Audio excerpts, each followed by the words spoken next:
Maverick News presents The Rick Walker Show. Defrag your mind.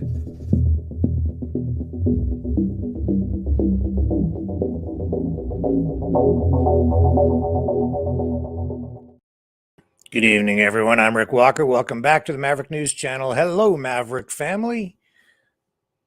Good to have everybody back tonight. Racism. In San Francisco, they're looking at reparations to the tune of up to $5 million per person who is deemed eligible. It isn't clear how many people that might include, but it's controversial, and we'll talk about it a little bit tonight. There is also more from the Prime Minister in Canada on that special rapporteur who will be looking at foreign interference into Canadian elections. I guess he's getting close to deciding who he would like to have take a look at that, and we'll have to see if that actually leads to any kind of public inquiry or investigation, although the RCMP is already looking into it. And it looks like the Prime Minister is under increasing pressure. What else are we looking at tonight? Joe Biden, gun control, new executive order, and vinyl records are now actually outselling CDs. I never thought that would happen. But here we are in 2023, turning the clock back. Who says you can't get things back from the past? So we'll take a look at that too. A whole lot of other news on tap for you tonight as well. And we'll dig into all of it when we come back right after this short break. Don't go away.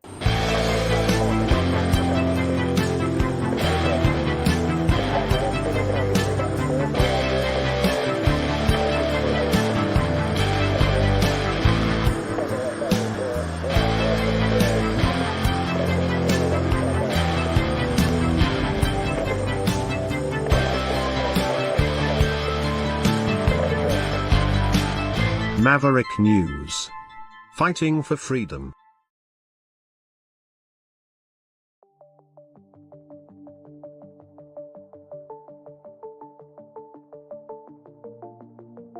Greetings, brave Mavericks. Our quest for truth continues. We go beyond fake news. Together we expose propaganda. Together we pull others out of rabbit holes. We are maverick thinkers. We are all unique individuals, defenders of individual rights and freedoms, credible, trusted, grounded in reality. Maverick News, Maverick News. Defending free speech, free speech.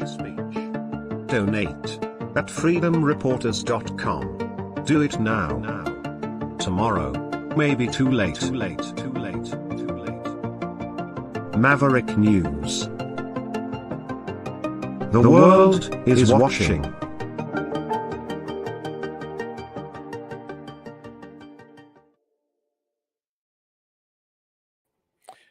So, first up tonight, I just wanted to mention that the Justice Department and the Securities and Exchange Commission is probing the collapse of SVB Bank. So this is a new development today. The Justice Department and the SEC probing the problems with Silicon Valley Bank. And so each of those investigative bodies are acting separately, and the investigations are in their preliminary stages, but this is very significant. And the impact of the SVB collapse has still not been fully felt. We're going to be seeing reverberations from this in the days and even the weeks ahead. So something like this to happen is not really that unusual because so much money is involved. They want to be looking at what the executives at SVB were doing in the time leading up to the collapse of the bank, and we've seen that some of those executives actually sold off substantial amounts of their stocks in the company, in the bank. And the Justice Department and the SEC have so far not commented on these reports of their probes into the activities and at the bank and the subsequent collapse. This was first reported by the Wall Street Journal. So on Sunday, SEC Chair Gary Gensler said that his agency was focused on monitoring for market stability and identifying and prosecuting any form of misconduct that might threaten investors, capital formation, or the markets more broadly. And he said at that time that without speaking to any individual entity or person, we will investigate and bring enforcement actions if we find violations of the federal securities laws. Also, no comment so far from SVB Chief Executive Officer Greg Becker on this. SVB, as you know, the 16th largest bank in the country, it collapsed on Friday and was taken over by the Federal Deposit Insurance Corporation because there was a run on the bank. Customers withdrew $42 billion in deposits by the end of the day last Thursday. And with that kind of pressure on the bank, well, no bank can really survive that kind of run when that percentage of their cash reserves are tapped. So now, of course, the federal government, Joe Biden, vowing that all depositors will be protected, trying to shore up confidence in the banking system in the U.S. in general. And in Canada, SVB's branches or offices here also seized by the Canadian government, with Finance Minister Chrystia Freeland taking control of those. But the impact from this still being felt today on the stock markets.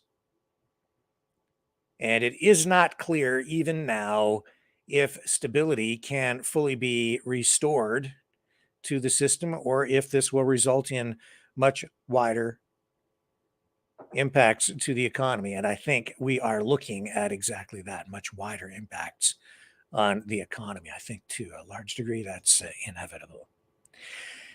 So investigations underway, but I don't think you'll find the real answers. And this is my opinion at this point, but I don't think the real answers are there in those investigations.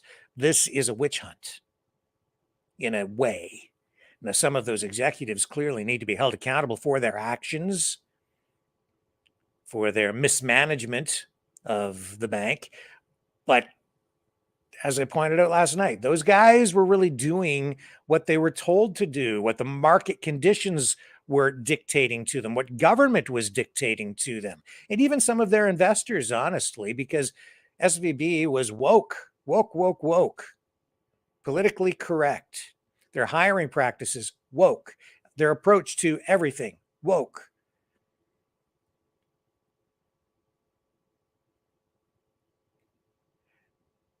So anyway, that's kind of where we're at with that tonight, and a lot more to come on it.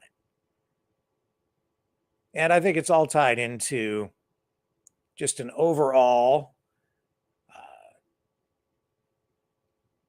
mismanagement of the economy, the macroeconomic policies of the federal governments, the globalist agenda, all of it coming to an end. And what we're really seeing here is the end stages of our Western economic system, which is based on debt.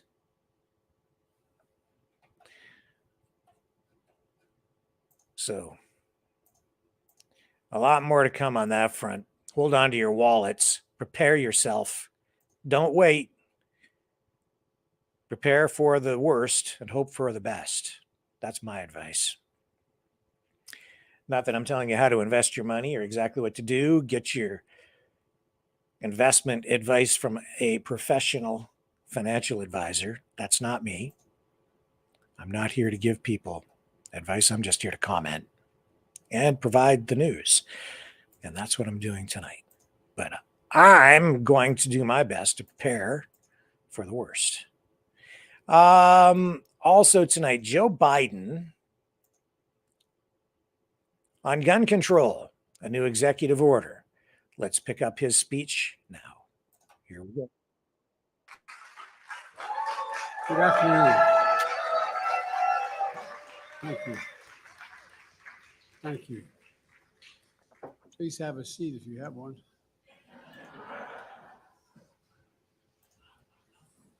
Good afternoon. Saturday, January 21st, 2023, Lunar New Year. A time to enjoy. A ballroom dance studio, place of happiness, friendship, and belonging. People across backgrounds and generations celebrating their cultural roots and bonding through ballroom song and dance. Place of refuge where immigrants have lived for years. Supported new immigrants who just arrived, becoming not just friends, but family. But as we all saw, a day of festivity and light turned into a day of fear and darkness. A holiday of hope and possibilities marked by horror and pain. Vibrant dances, music replaced by vigils and memorials. 11 souls taken, 9 injured. Private mourning made public. That sense of safety shattered. Survivors will always carry the physical and emotional scars.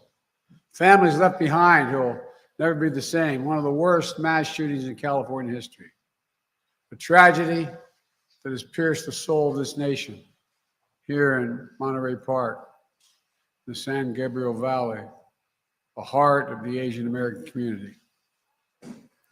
My dear friend Judy Chu, former mayor of Monterey Park, your Congresswoman and chair of Congressional Asian Pacific Caucus. Senator Alex Padilla, champion for this community, the entire state. My good friend, Supervisor Hilda Solis, and all elected officials, law enforcement, first responders, faith leaders, community members, all here today. You've shown up for this community, and I know you always will. To the families of victims who spend time, I get a chance to speak with today, and whom Vice President Harris spent time with a few weeks ago. I'm here on behalf of the American people to mourn with you, to pray with you, to let you know you are loved and not alone. Every case is different, but I know what it's like. I know what it's like to get that call. I know what it's like to be told. I know what it's like to lose a loved one so suddenly. It's like losing a piece of your soul. It's like a black hole in your chest you feel like you're being sucked into. Suffocating, hardly able to breathe. The anger, the pain, the depths of the loss so profound it's hard to explain. The suddenness tends to magnify the grief. As time passes, the shock and numbness slowly make way for the sobering reality of their absence. An empty chair at the dinner table, the birthdays, the anniversaries, the holidays, without them. Everyday things, small things, the detail you miss the most, the scent when you open that closet door, the park you go by that you used to stroll in, the morning tea you shared together, the bend of his smile, the perfect pitch of her laugh. As Judy shared with me, this is a tight-knit community with intergenerational households and deep reverence and respect for its elders. Community that's opened its heart and its homes to friends and neighbors and stood strong throughout the pandemic as anti-Asian hate crimes rose. Community that in the face of horrific tragedy has become a symbol of hope and resilience, pushing forward together, healing together, people from all faiths and backgrounds rallying to show their love and support, raising money for funeral costs and memorials, providing counseling and translation services to the victims' families, providing and proving that even with heavy hearts, we have unbreakable spirits. As a nation, remember them, immigrants from China, the Philippines, Vietnam, Taiwan, all of whom found a home in America. Mr. Ma, age 72, a pillar of the community, a beloved manager and dance instructor at Star Ballroom. He walked patrons to their cars at night, helped new immigrants find jobs. His children and grandchildren will carry on his legacy in the spirit of one of his favorite Chinese proverbs: cherish the people in front of you. Cherish the people in front of you. And Igao, 72, Mr. Nice, for his kindness, his positivity, his infectious smile, free spirit, always ready to lend a helping hand. He died shielding his dance partner.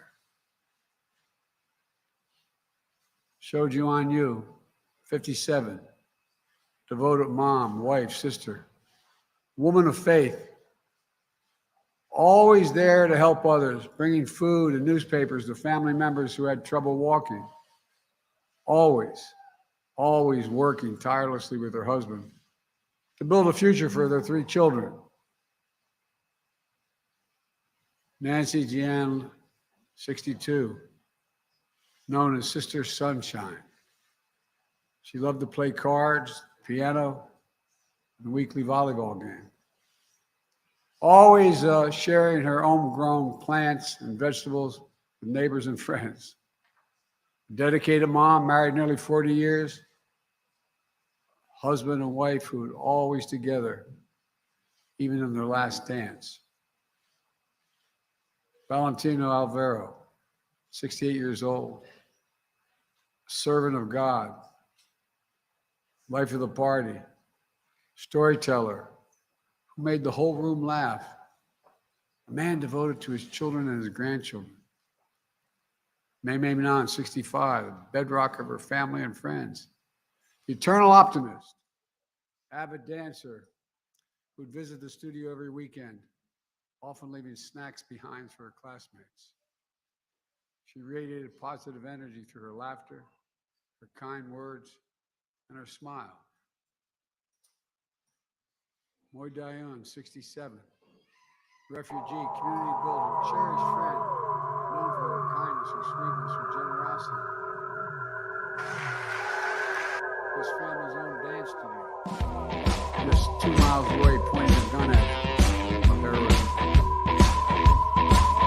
We remember and mourn today took awareness campaigns about the red flag orders for all. And more financial assistance to the family losing the sole red. I led that fight in with more than this executive order. And I'm determined, once again, more than this executive order, but I'm not stopping there. Maverick Will help News. folks recover and build after The violating world the law. is watching.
And my microphone is muted.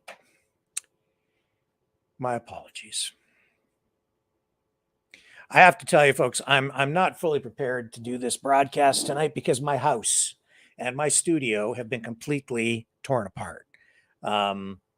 We had a plumbing problem here, and everything got flooded. And there've been workmen in here, and it's a construction zone. And they've just stopped working, and I have not been able to do very much. So I'm doing my very best for you tonight to just try and get through this.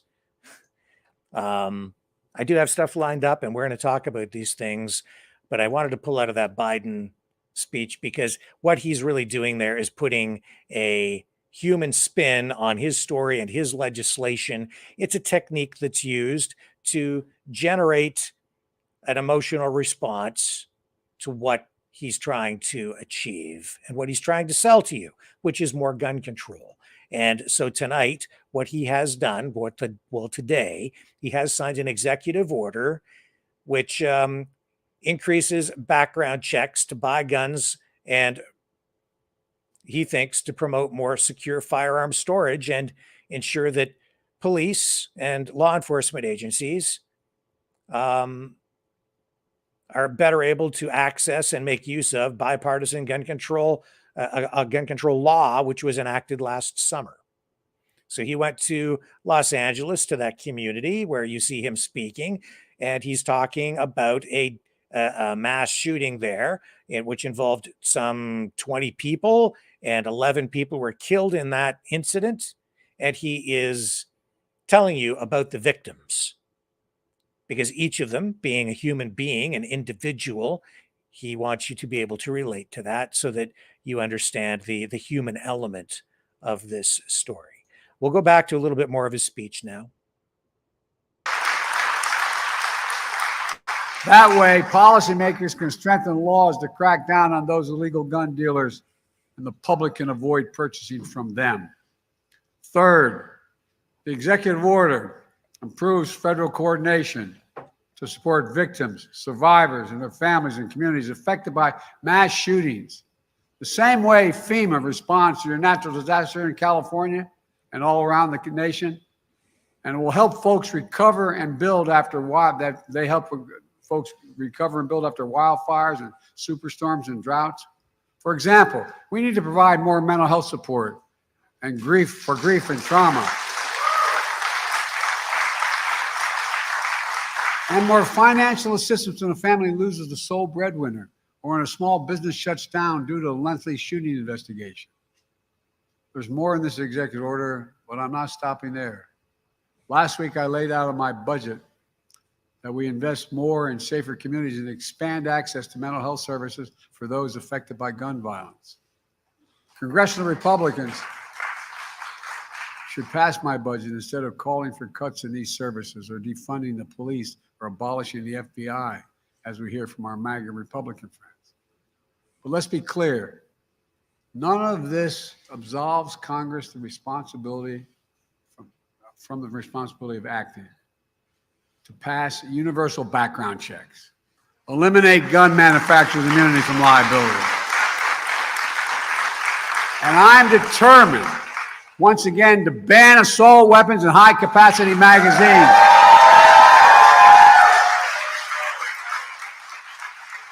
I led that fight to ban them in 1994. The 10 years that law was in place, mass shootings went down. Our Republican friends let it expire 10 years later.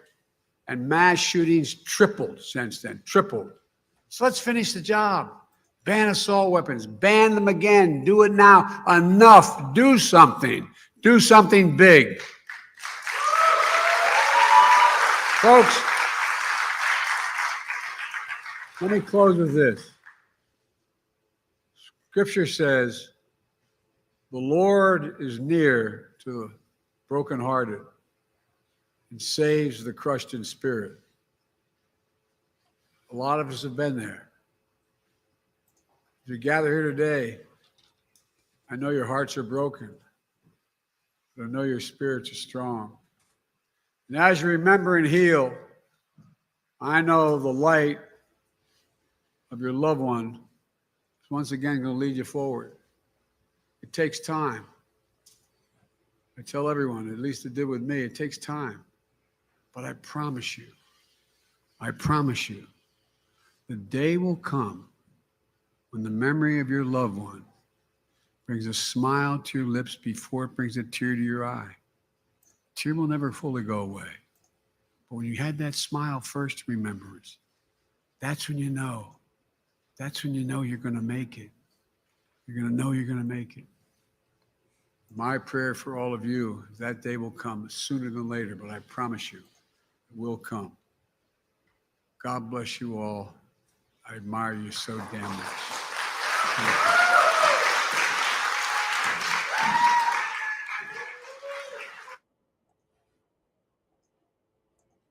Okay, so that's Joe Biden on gun control and talking about mental health services. And we are dealing with a similar issue up here in Canada, and specifically in Quebec tonight, where earlier today, a suspect, and I'll bring this up for you, who allegedly was driving a pickup truck and ran over pedestrians, appeared in court.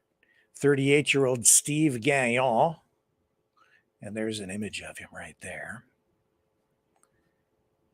was in court earlier today, facing charges in relation to the incident, and police are saying that it was a deliberate act.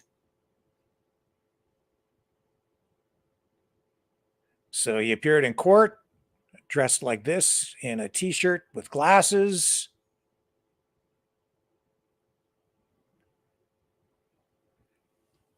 with a crowd gathered outside heckling him, calling him rotten.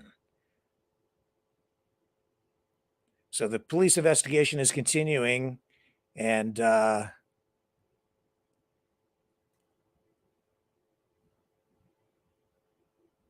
we have a clip coming up from the Premier of Quebec, who also, like Biden, addressed the issue of mental health services.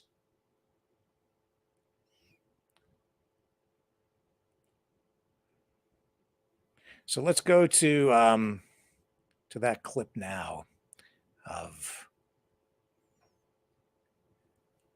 the Premier in Quebec, who addresses this issue of mental health services in the wake of 6 people being run down by that pickup truck in Quebec. Another tragedy. What the actual motivations were behind this is not clear. Yeah, and unfortunately, it's happening everywhere in the world. We've increased the resources for mental health in the last few years, but we'll have to do more. We'll have to do more publicity also to make sure that people, they get help, and also that if they see somebody around them who's at risk, that they take some action. But if we don't really know why this is happening, there's not much we can do. Yeah, but there'll be an inquiry, there'll be an analysis, and we're already working on trying to be better helping mental health problems. Beyond the psychosocial services for this community, I mean, you mentioned how special this is, being such a small community where everyone knows each other. What else is being done to ensure that everyone's okay? But I think that you have physical challenges. So were 11 people, unfortunately 2 dead. Some were transferred to Quebec City hospitals. We made sure that we had all the personnel. Psychological help also is given. Police are also trying to see exactly what happened, because people said that, hey, how can you have at 3 p.m. 10 people all together. The answer is that they were not all together. The guy went to hit many of them. So how did it happen? What was the information about this guy before this happened? So that's the kind of information we're working on.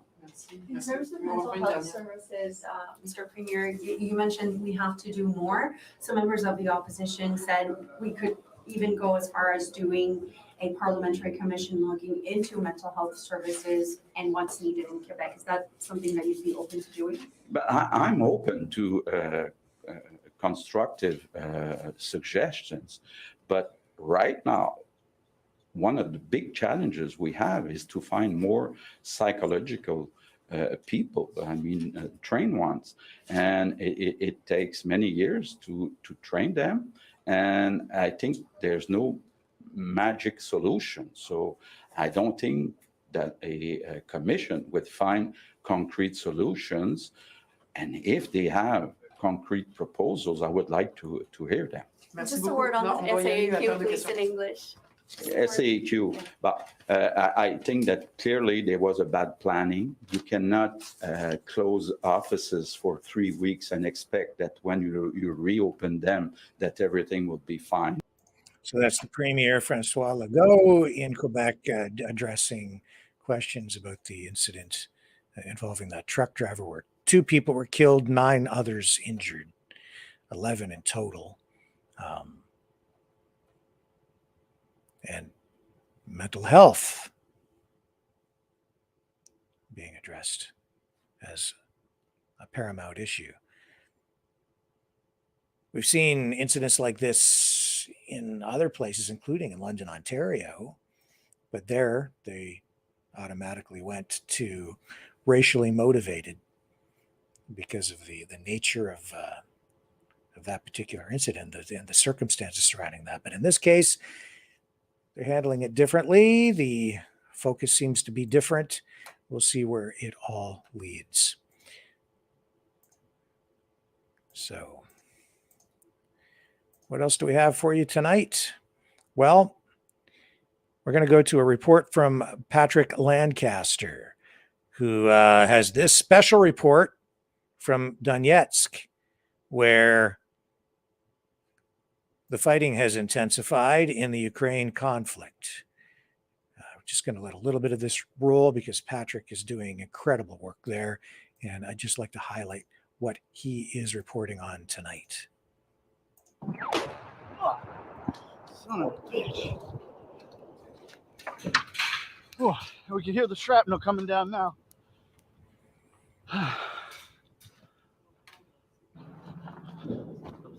Oh, there's the smoke.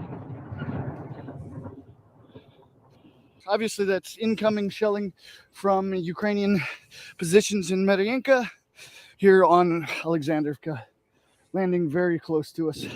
Oh, there's another one. I'm Patrick Lancaster, and right now we are in the Kievsky district of Donetsk, and you can see behind me there was not long ago an artillery attack here on this school number 58. Thank God there was no children here because the Donetsk People's Republic and Russian authorities have for the last year done distance learning to keep their children out of harm's way, because virtually every school has been hit by shelling in most areas of Donetsk and the surrounding areas. Now, we've been here before when Ukraine has opened fire on this exact school. We've shown you this in the past. It's happened several times. Unfortunately, today, 2 workers here were injured. Right now, we're going to have talk to some of the employees of the school and see what they have to say, and see what the situation really is on the ground.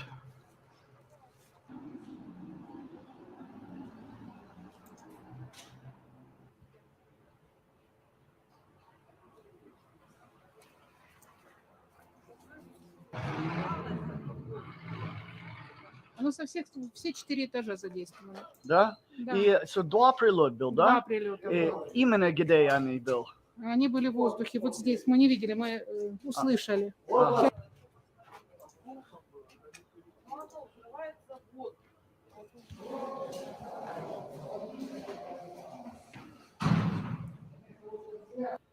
Можно представиться себя? Я директор школы номер 58 Киевского района Тининчева Ольга Асеновна. Что произошло тут сегодня? Сегодня в 10:20 произошел разрыв снаряда фасада школы. Пострадали люди, учитель начальных классов и техработник. С тяжелыми травмами были госпитализированы в травму. Сейчас им оказывается первая помощь. И кто стреляет на школу? Ну, кто стреляет? Мы знаем, кто стреляет. Стреляют украинские войска И по гражданским объектам, по школам, по детям, по садам, по жилым домам. Здесь наш поселок прифронтовой. Никаких войск, никакой армии нет. Есть пожилые люди, родители с детьми, мы учителя. может быть, украинский подумал тут военные или это военные объекты? Ну, это ж не вчера произошло о чем-то думать. Тут не думают, а знают. Все прекрасно знают, что где находится. Я думаю, их оборудование в виде коптеров все снимают, все показывают, и люди четко понимают. Четко понимаю, И техника настолько на сегодняшний день современна, что четко по локации понимают, куда бьют. Вы сами сейчас обошли и видите, вокруг нет ни одного военного объекта, нет никакой военной техники, нет никаких военных. Есть дома жилые, школа, сад вот тут за спиной. Почему это? Как вы думаете, почему украинские стреляют на школу? Как я понимаю, это не первый раз. Нет, эту школу мы восстанавливали. Первый обстрел был в 2014 году. Там разрушения были более значительные, попадания в крышу, стены были разрушены. То есть разрушений было более чем. К счастью, никто из людей не пострадал. А на сегодняшний день получилось вот так. Почему стреляют? Я думаю, уже в агонии люди бьют, чтобы хоть как-то нам сделать еще больнее. Делают больно и еще больнее. Но мы в своем городе, на своей земле, со своими детьми, со своими корнями мы выстоим. И мы победим. Как бы это кому-то не хотелось. И, наверное, вы знаю, США, Европа, все западные страны дают Украине много техник, много оружия и деньги. Что вы могу сказать за это? Мы не понимаем, зачем это делается.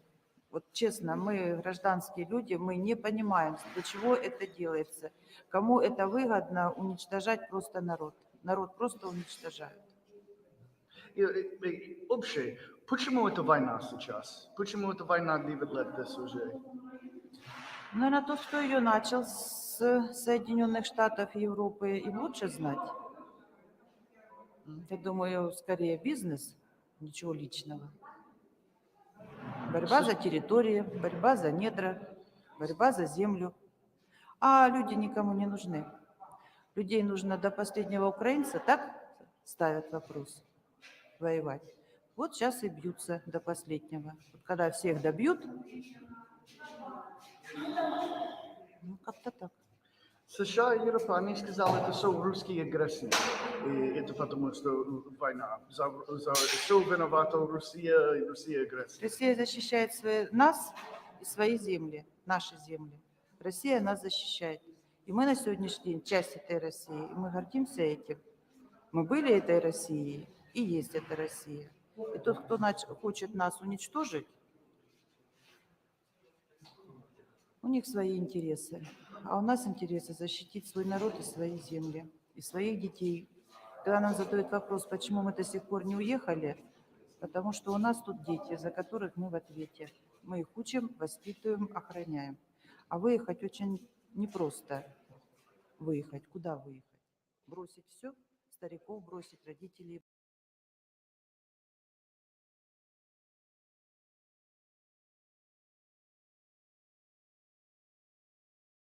And again, my mic is muted. We're just going to move along to another clip from another journalist, another woman in Ukraine, being asked questions about the war. And it's really her It's what she doesn't say that is most revealing. Just to pull this up, and I just came across this overnight, and I thought it was very telling. Не знаю. Єдність українців. Наскільки важлива зараз, на вашу думку? She's Ukrainian. Почему украинцы? Вообще всего мира за мир. Чтобы были добрые люди, доброта. Просто у нас же зараз війна йде, і нам потрібно всім єднатися, щоб не побідіти.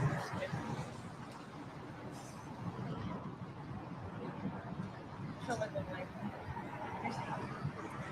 Ничего я не думаю. Я вне политики. А, так війна – це політика, так? А? Війна – це політика, так? Политика, конечно. Политика. Політика якої держави? Всех. И Америки, и Украины, и России. Так, а хто агресор? А хто агресор тоді? Хто війну почав? Украина. Україна розпочала війну? Да. А проти кого вона В розпочала 2014 війну? году против своих людей. Україна сама на себе напала, так? Да? Но на Донбассе чьи люди? Ну, чьи люди на Донбассе? А якими танками тоді Україна напала сама на себе? Російськими, можливо? Американскими. Американськими. Да. А ви ждете русский мир, так я поняла? А при чем русский мир? Русский мир. При чем тут? Окей, а Тростянець хто у цьому році окупував? Я вам сказала, что я вне политики. Got the idea? Fear. You can see the fear in her eyes just being asked about that. And then bravely stating her position, but still trying to stay arm's length from the issue because she knows the consequences for expressing her opinion on politics and the war could get her into trouble in her own country. Free speech doesn't look like they have it there. Not for her, not for that woman. Don't go away. I'll be right back.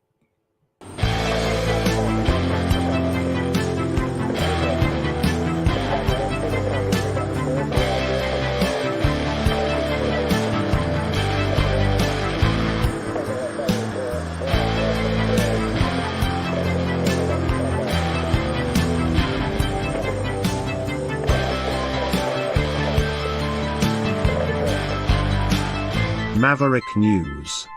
Fighting for freedom. So here's some irony. Justin Trudeau at a tire factory out on the East Coast making an announcement where he's saying they support manufacturing, while at the same time talking about the green economy. You know what they make tires out of? Oil. Let's pick up his speech here.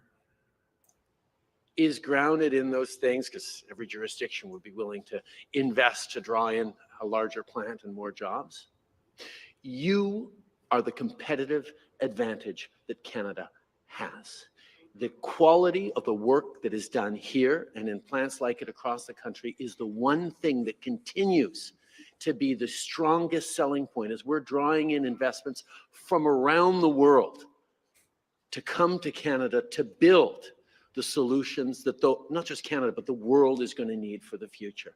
And I've been to a lot of plants across this country, and Rita is very and rightly proud of you, as This everyone is Bridgewater, Nova Scotia, by the way. Very rarely have I seen the level of almost awe in the quality and the caliber of work, of creativity, of innovation done here. A $300 million that is, investment. For me, exactly where Canada wants to be as we remain competitive in the coming years. So thank you for everything you've done over the past 50 years.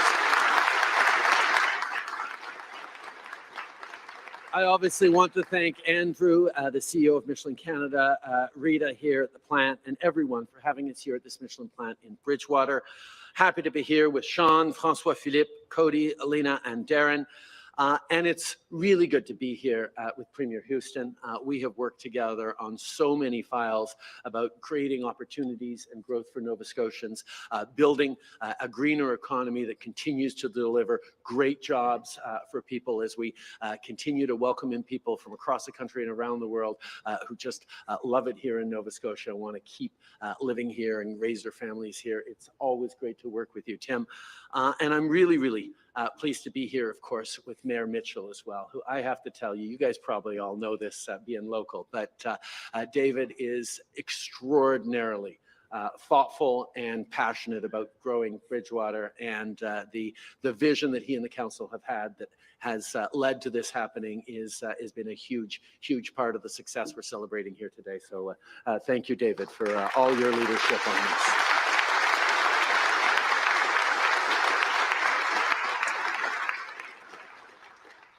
Mais avant de commencer, je veux souligner que nos pensées sont avec les familles à Amqui qui vivent des moments extrêmement difficiles. So that will represent a lot of jobs, job security for a while. But I do find it ironic that Justin Trudeau stands there and makes an announcement like this, talking about the green economy at a tire factory.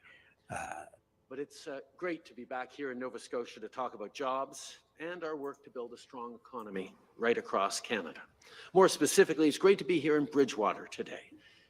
Because if we want small communities to be thriving, vibrant places where people can be proud of their work, where young families get to stay and grow, we need good jobs and great careers. And that's what today's announcement is all about. We're investing to help modernize Michelin's facilities here in Nova Scotia, which is securing people's jobs at this plant and creating new positions too. Of course, this isn't just good for your local economy, it's also good for the environment. More and more people want clean technologies in their lives, including electric vehicles. And we know that EVs require tires that are designed differently. These new modernized facilities will be able to manufacture tires that will respond to the global demand for EVs. And at the same time, Michelin will reduce pollution in their operations by electrifying key parts of the manufacturing process. So, like most Canadians, I came into this day saying, okay, I understand that EV tires are probably slightly different from regular tires, but why? So I asked Rita, and I asked Troy, and I asked Mike, and I asked Jamie about the processes here. And the answers I got were absolutely fascinating. First of all, EVs have a lot more torque, so the grip of the tire onto the wheel is really, really important. Noise is key. If you have a really quiet engine and all you're hearing is really loud tires, that could be a problem. Really quiet engine, you're hearing loud tires, that's an issue you have to have. There's all sorts of efficiency challenges as well. And the work that's being done here at the Bridgewater plant by these extraordinary workers and figuring that out and building those solutions for the future is something that is really, really exciting to see and that people should be extraordinarily proud of. Aujourd'hui, on s'engage à soutenir Michelin pour aider à moderniser ses installations ici en Nouvelle-Écosse. If you're going to pass laws, legislation, create financial incentive programs, revise your taxation system, revamp your supply chains, hand out billions of dollars in subsidies, grants, and tax breaks to corporations, don't you think you should understand the to thank our great Canadian workers here in Nova Scotia industry a little bit better before you proceed?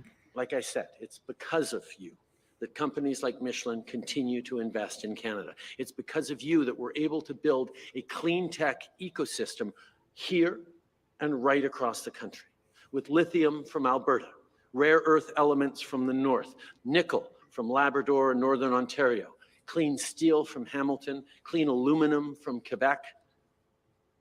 And it's great workers like you who produce battery materials along the Avalon Peninsula, and assemble batteries and EVs along the Great Lakes and the St. Lawrence, EVs that roll on tires made here in Nova Scotia.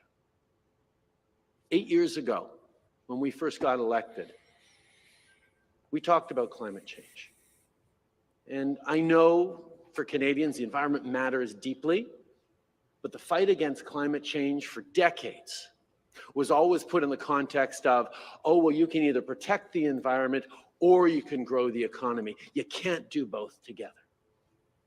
And 8 years ago, when we got elected, we said, no, no, no. Not only can you do them both together, that's actually the only way to both build a strong economy for the future and protect the environment. You have to do them together. And I will admit that during those first few years, there was a lot of skepticism. There was a lot of people saying, I don't know, you're taking a hit on the economy. But what we're seeing right now, as Canada has moved into the second place in the world in terms of battery supply chains, as increasingly companies from around the world are coming to say, can we produce our goods here with cleaner energy? Canada being 80% clean energy already is a huge advantage that we're continuing to build on. Are we going to be able to source critical minerals and resources sustainably with both environmental responsibility, because that's what customers around the world want, and good union or good, well-paid middle-class jobs that are going to support families and the communities they live in? These are things increasingly people around the world are looking for. And that approach that we have been building deliberately is really starting to bear fruit. And it's bearing fruit right here because we get to do the very happy job of explaining and demonstrating the extraordinary work ethic, quality, integrity, and abilities of Canadian workers themselves. That is what is so exciting. So as we move into this future, as we build these EV tires, as we build these EVs, it'll be powered by green energy, including clean energy generated by wind turbines here in Nova Scotia. We're exactly on the right track. And it's not just companies like Michelin that are noticing. Just yesterday, the largest car maker in Europe, Volkswagen, announced that it has chosen Canada to build its very first battery plant in North America.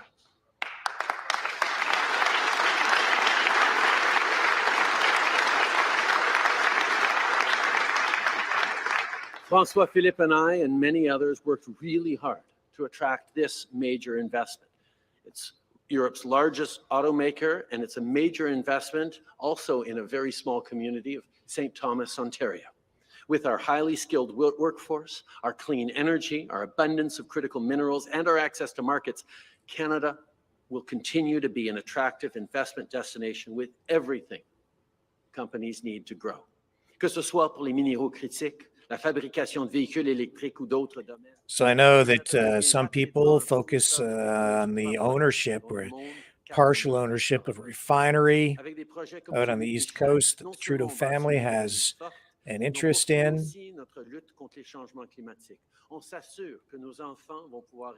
And of course, you need the oil to manufacture these tires. Another way we're fighting climate change while standing up for families and growing the economy is through pollution pricing. For example, a family of 4 here in Bridgewater will get a climate action incentive check worth $272 every 3 months starting this July. That's over $1,000 a year, and it more than makes up for the extra costs because of the carbon price. So it's how you fight climate change, how you encourage companies and businesses to innovate, while at the same time putting more money back in people's pockets. Good jobs, clean air, support for families, that's what we'll continue to deliver for people here in Nova Scotia and right across the country. We don't have to choose between the environment and the economy. What we're building here and across the country makes it obvious that protecting the environment and growing the economy go hand in hand. So thank you for everything all of you have done to be here to get to this point today. And it's with great pleasure that I now pass it over to Premier Houston.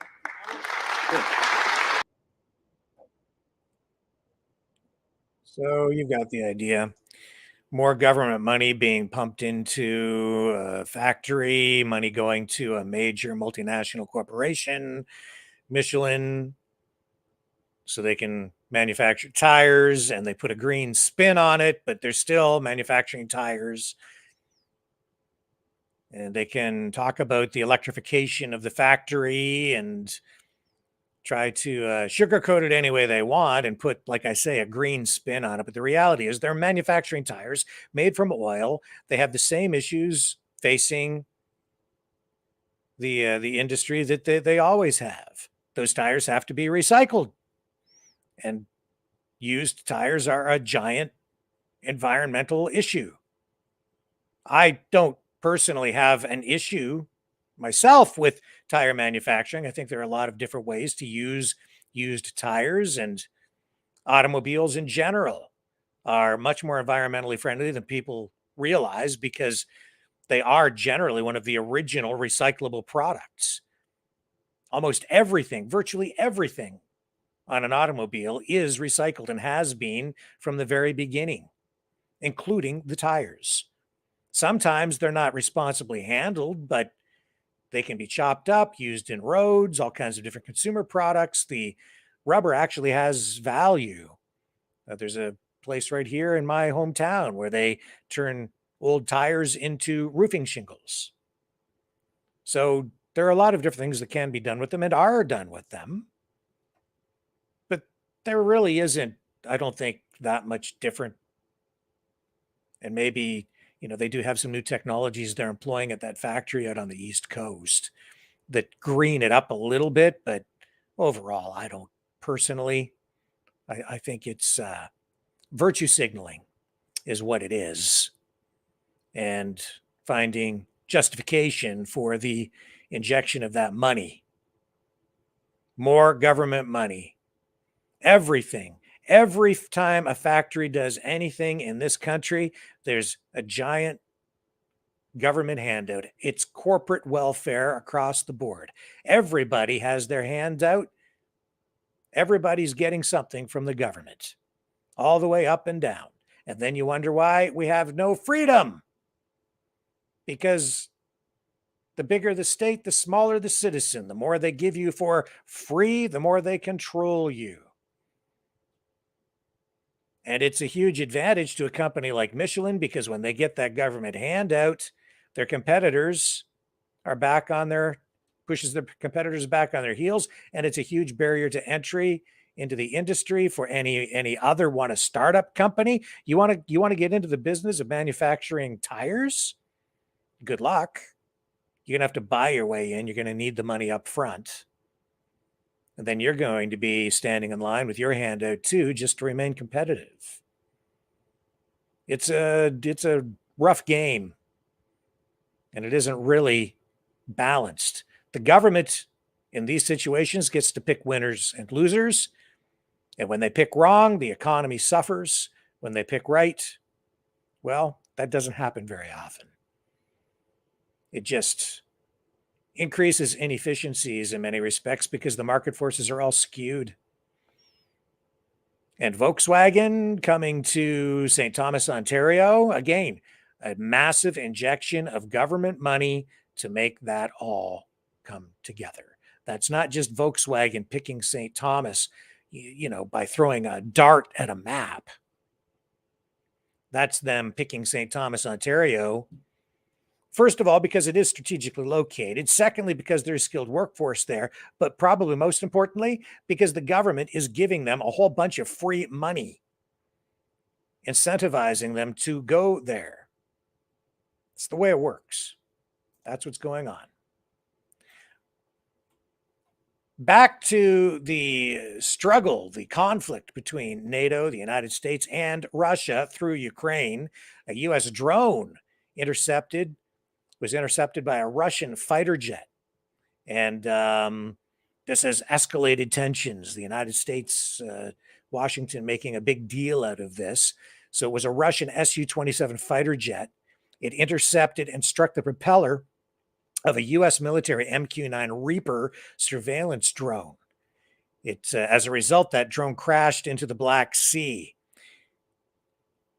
And this, of course, on the radar for NATO and NATO's Supreme Allied Commander Europe, U.S. Army General Christopher Cavoli briefed NATO allies about the incident, and they have condemned this at the White House and at the Pentagon, and they say this risks further escalation. No kidding. So 2 Russian Su-27 jets carried out what the United States military is describing as a reckless intercept of the American spy drone before one of them collided with it at 7:03 a.m.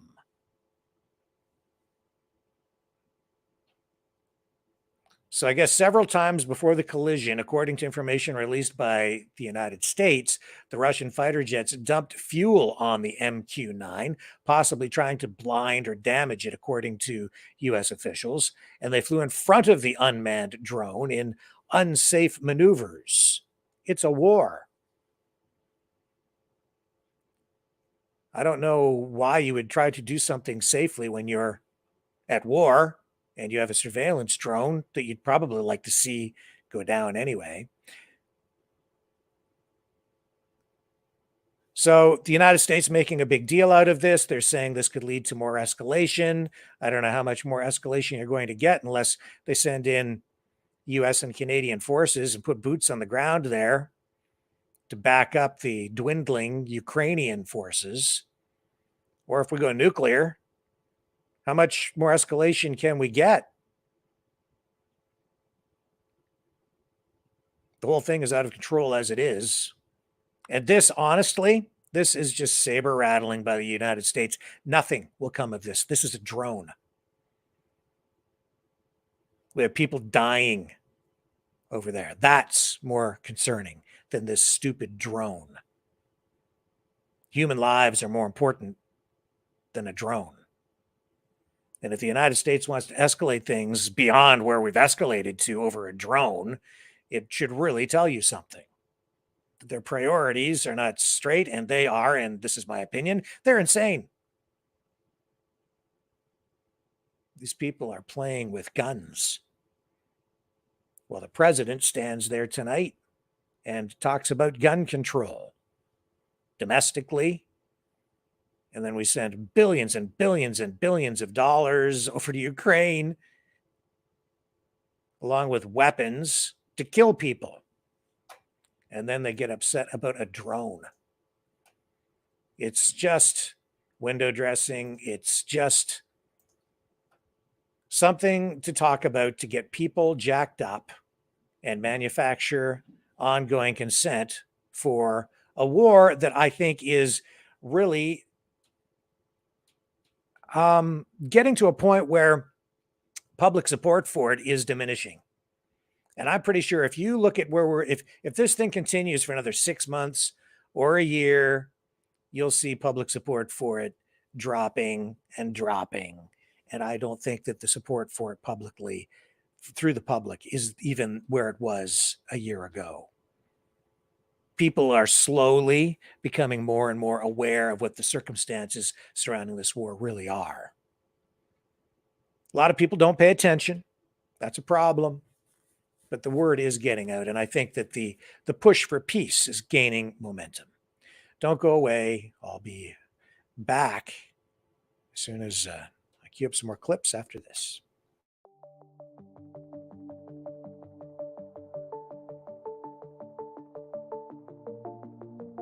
Greetings, brave Mavericks.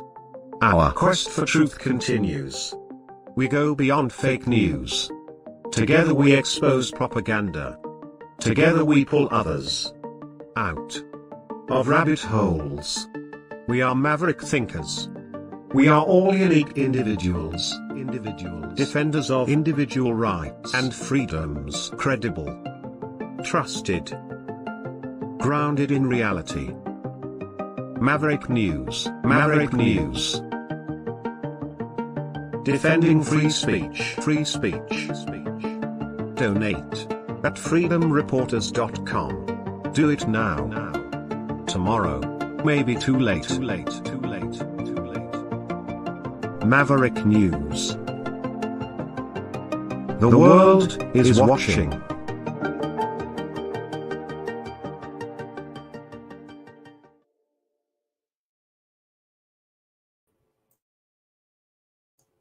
So in Canada, the House of Commons is not sitting, but there is a standing committee that is still are addressing the issue of foreign meddling in Canadian elections, specifically Chinese meddling.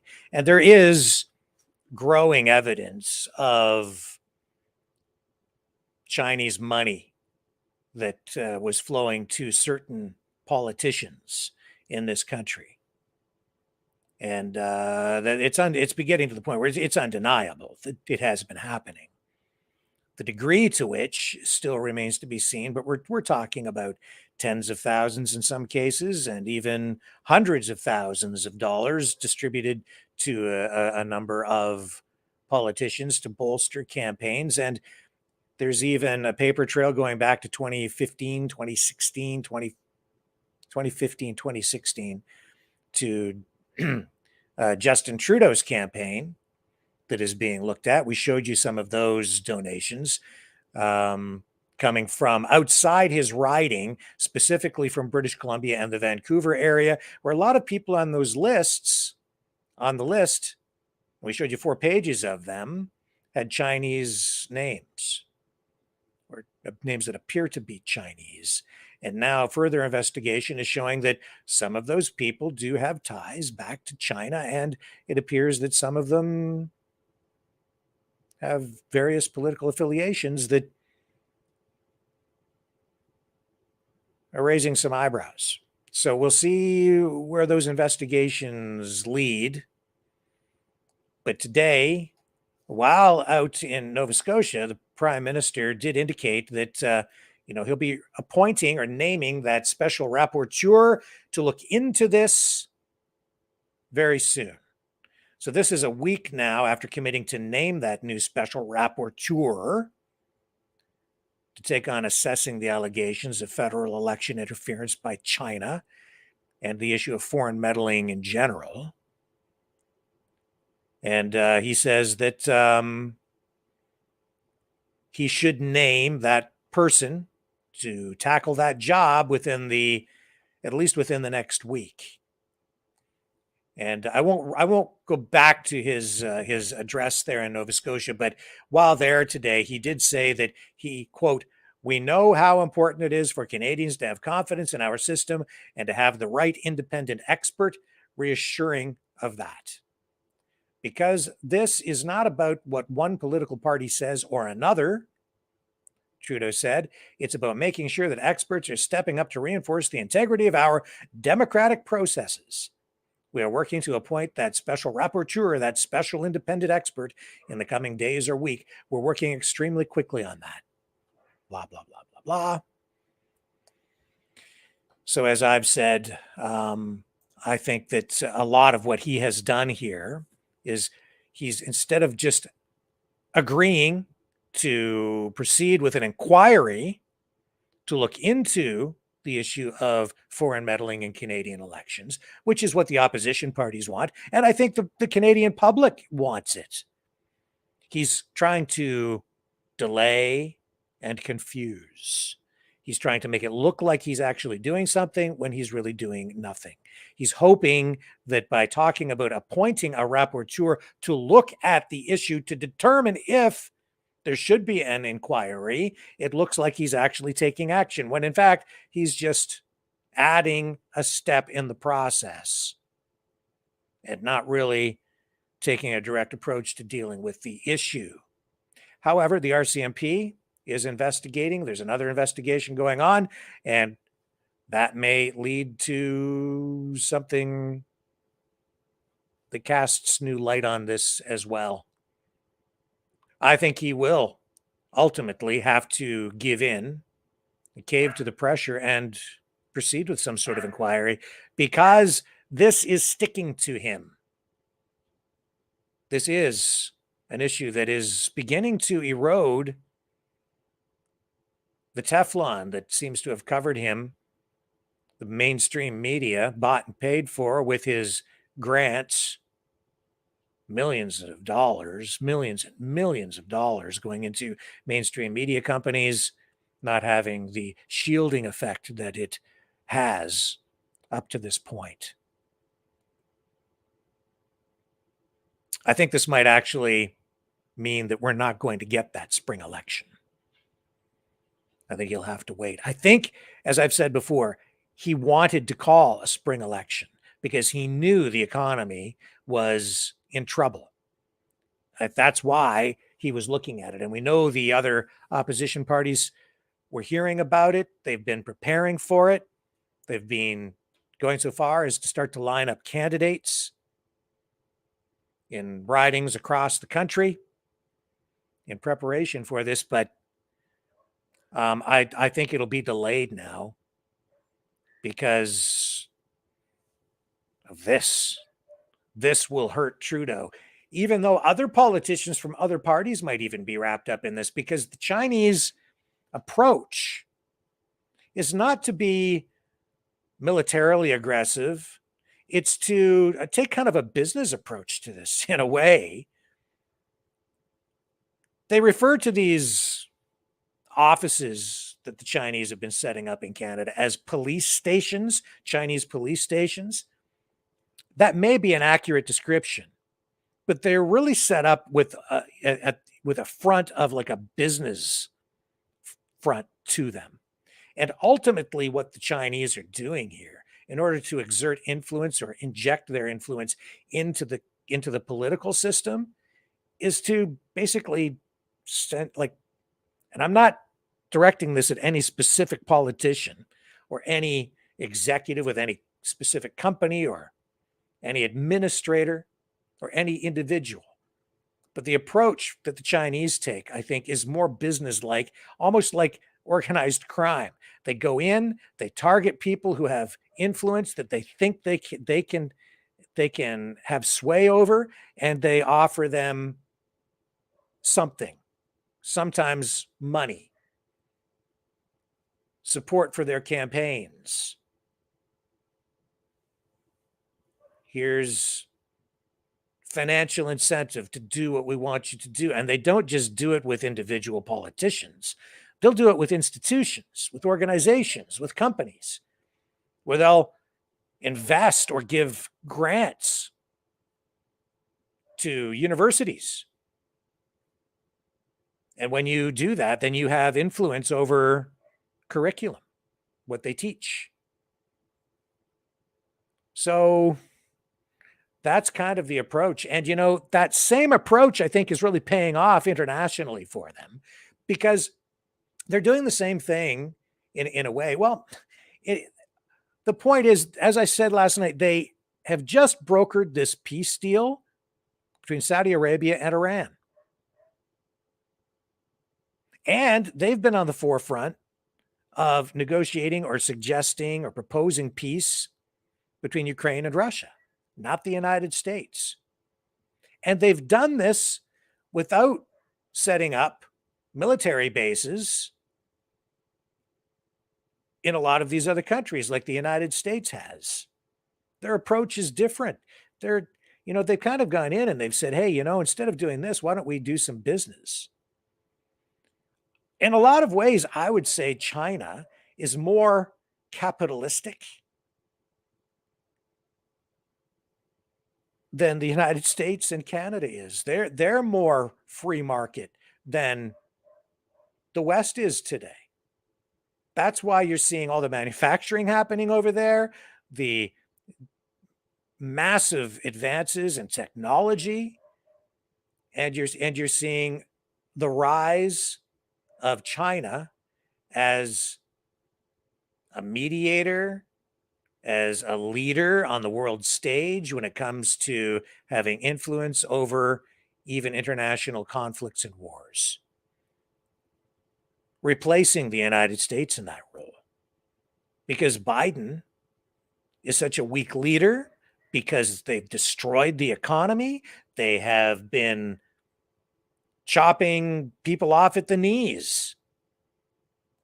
The stupidity that has been on display since, especially over the past 3 years with the pandemic. Shutting down production, shutting down the economy, telling everybody to stay home, giving everybody free money, reduce productivity, reduce production, ship jobs overseas, gut the manufacturing sector, declare war on the energy sector, shut down energy production, to a huge percentage of what the output used to be, to really cripple the energy sector, especially in Canada. Use your economic might through sanctions and other economic tools. Use those tools as a form of warfare to leverage your influence around the world. And the whole objective in Ukraine was to try to cripple the economy of Russia, shut things down over there, and it's all backfired. It's not surprising to see China rise while the United States suffers, and specifically the people suffer as they play these silly games. The U.S. NATO approach to a lot of this stuff is through the use of coercion, force, military might to assert their influence internationally.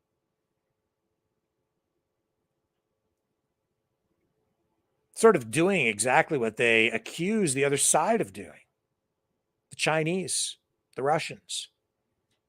And so what are we seeing? Instead, we're seeing those other countries like China, Iran, Russia, start to decouple from the US dollar, pull themselves out of the US dominated international economic system.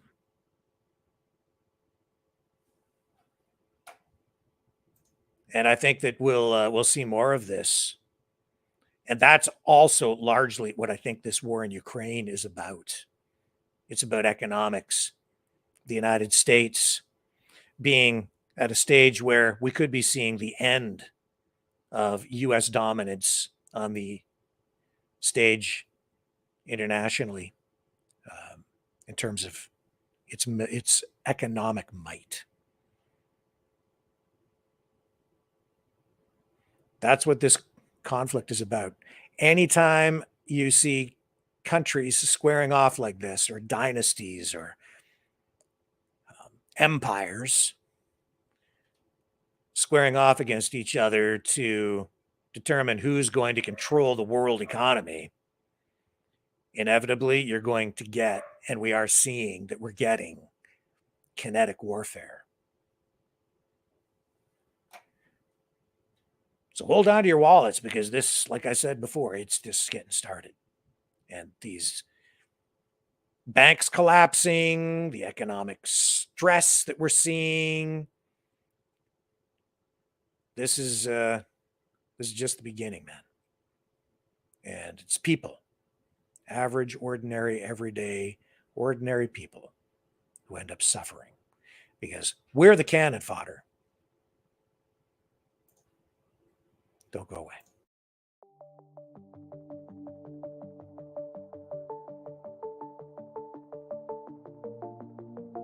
Greetings, brave Mavericks. Our quest for truth continues. We go beyond fake news. Together we expose propaganda. Together we pull others out of rabbit holes. We are maverick thinkers. We are all unique individuals, defenders of individual rights and freedoms, credible, trusted, grounded in reality. Maverick News, Maverick News. Defending free speech, Donate at freedomreporters.com. Do it now. Tomorrow may be too late. Maverick News. The world is watching.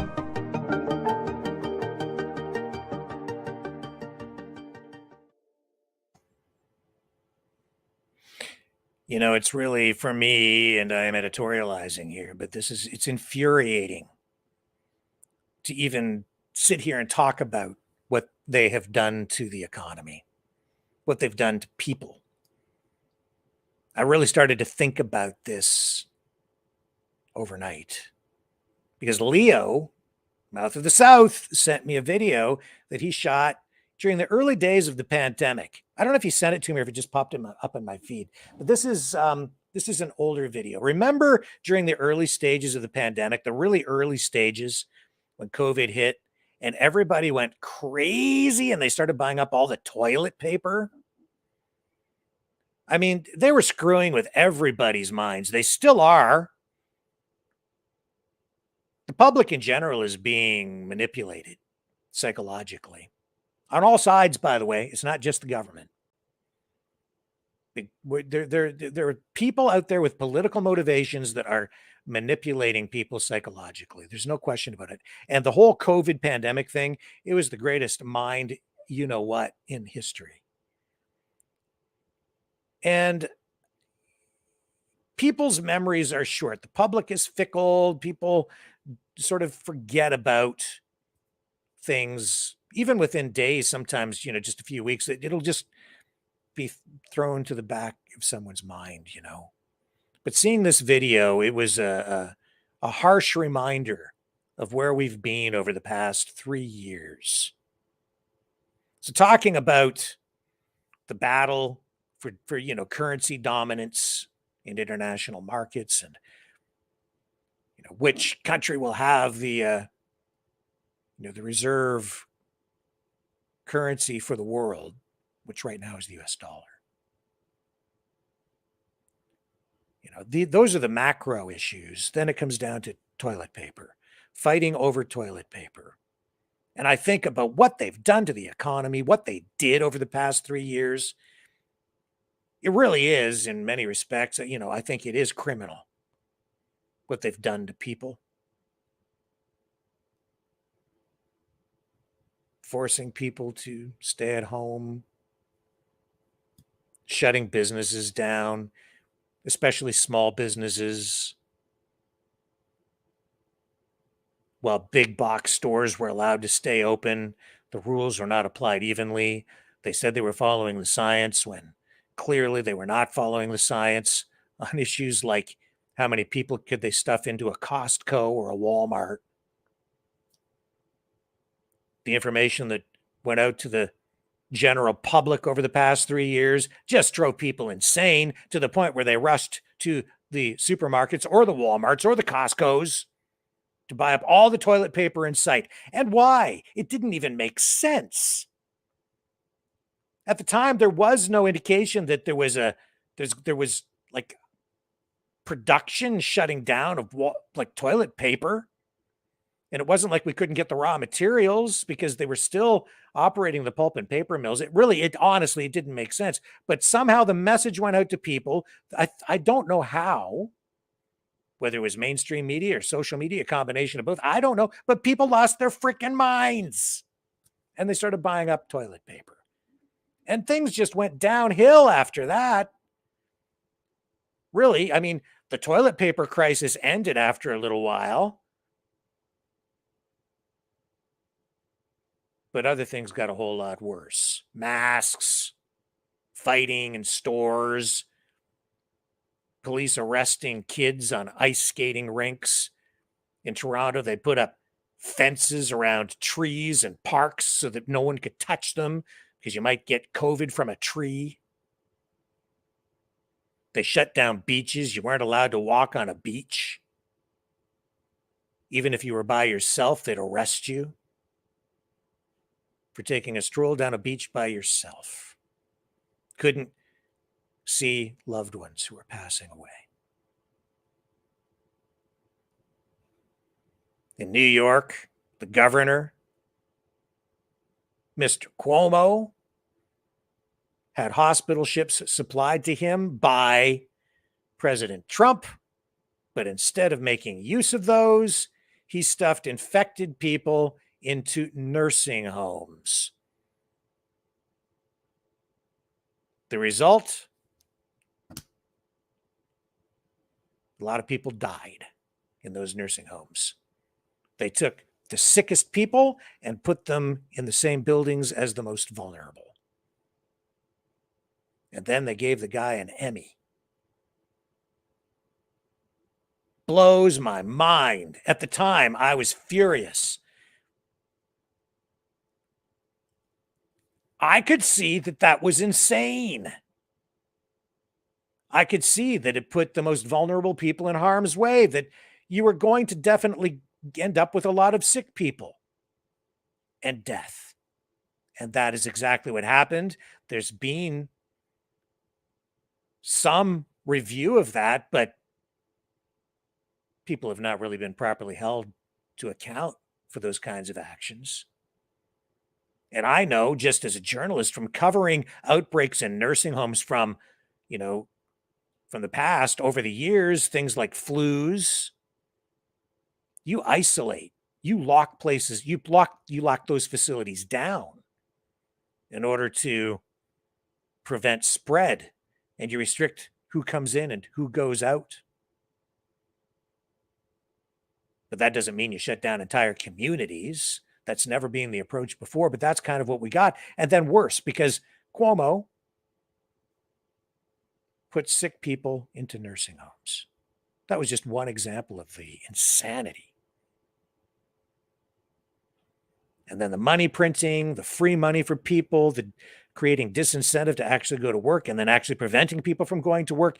And they just gutted the economy. And now today we're experiencing the ramifications of that.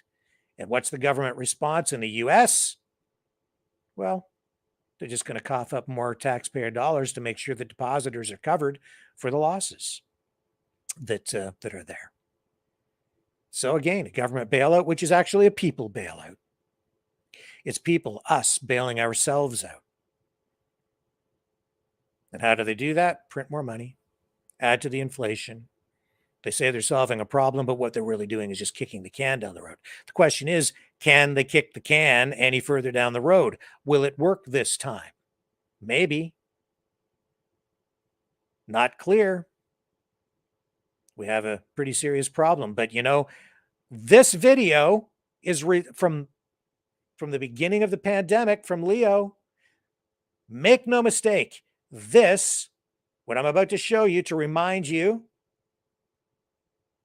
of where we're at, of what happened, is directly connected to what we're experiencing today. Let's let some of this roll, because this blows my mind even now just watching this. What an incredible video by Lee.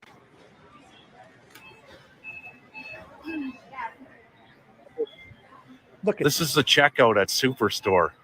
You got to check this out. On Dougal Avenue. This is the checkout.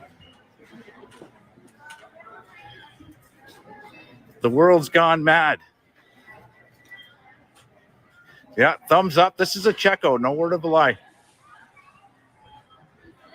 You got to see this to believe it. See, everybody's honkering down here. It's unbelievable what I'm seeing here. There is no toilet paper, by the way. I got the last 2 rolls. Soap and water. This is a checkout line. And I just have to show this. This is in Canada. The checkout line. So Costco, you got shit on theirs. And I'm still walking. Everybody's waiting to check out. Look at. I had to film this because I can't believe what I'm watching here. And CBC should be checking this out. Okay, so now we're back around the back of the store. This is still the checkout line. There is no toilet paper. There is no water. Because I have it all.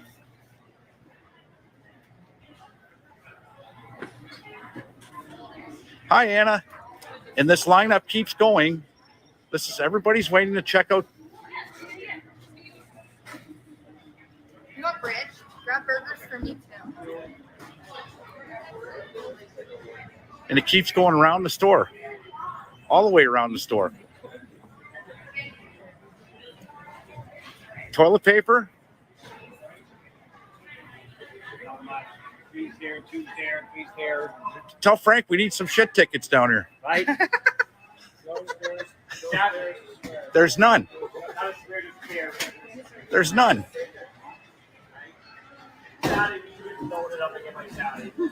So times are very strange here as everybody honkers down, school closures and work closures.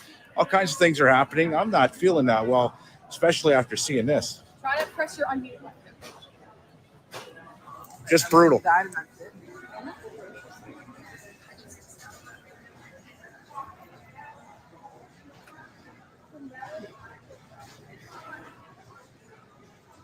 Where's my card? Oh, right here. See, I got all the toilet paper. Crazy times, folks. Honker down. It's going to be a long one from what they're saying, right? And if they do predict and the country does shut down, the people that are here waiting will be ready, I guess. It's sad, very sad times we're in. Back onto the 420 festival. Yes, I canceled that due to health and wellness of everybody else. And it'll be held on July 10th, 2020, which is upside down to 710, which means oil. So it's also a 420 weekend. I got a 3-day permit for that one also. So it's going to happen. Ciao for now. Everything was getting shut down at that time, like everything. And things have really not returned to, in my view, they have not even come close to coming back to where they were. I am involved, have been involved with that big auto show up in Ottawa. And we would normally be doing that show right around now, every year. Not happening again this year. Finally, this year, some auto shows came back. The Canadian International Auto Show was on. The auto companies came back, but not to the degree that they have in the past. A lot of auto companies were not there this year. Honda, Mercedes-Benz, not participating. Maybe next year we'll see the return of events like that in full. Hopefully we do. I think we're on track for that. It looks like there will be an auto show in Ottawa next year. It all depends, though, on the economic conditions.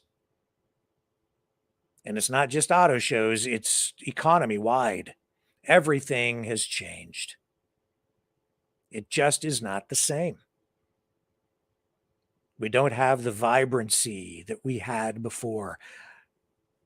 And now to have this happen in the banking industry, this echoes of the economic crisis, the crash that we saw in 2008.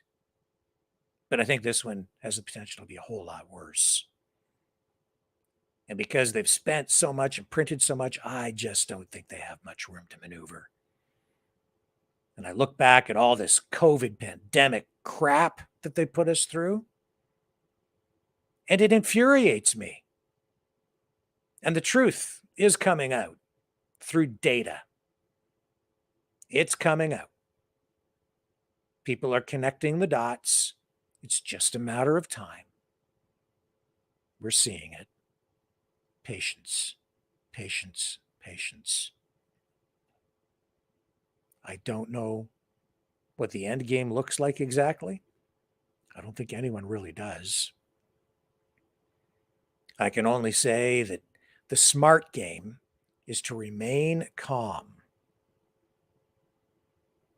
Approach it with facts. Deal with it through the system. Because the system will allow for it to be dealt with if you use it. And I know people are frustrated. But the truth is coming out.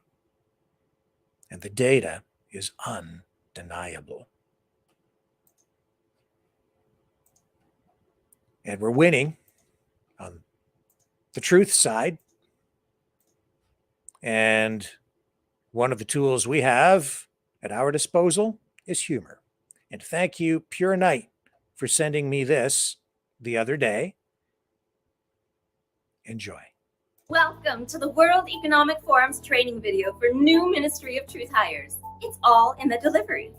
In this lesson, you will learn how to make horrible things sound normal. Digital IDs. Never say the words surveillance, control, or social credit systems. Instead ask, wouldn't it be nice to have the freedom to leave home without your wallet? Unpeopling. Rather than use the word depopulation or overpopulation, say freeing up traffic. Pose the question, wouldn't the earth be beautiful without all of these people in the way? Perhaps you could finally get a table at that tapas restaurant you've been wanting to try.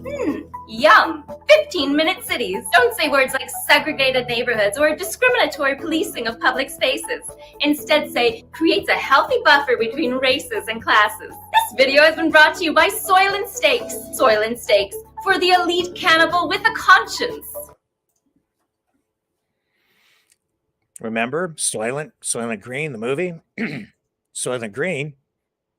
Soylent Green is people. Charlton Heston, science fiction, now science reality. Almost. Well, I don't know that they're feeding us people, but they're feeding us crickets, insects.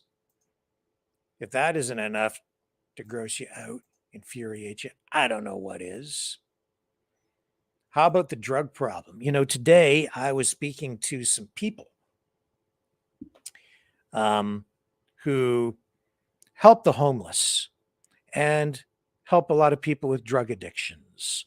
And they're telling me, you know, that the opioid crisis is like way out of control.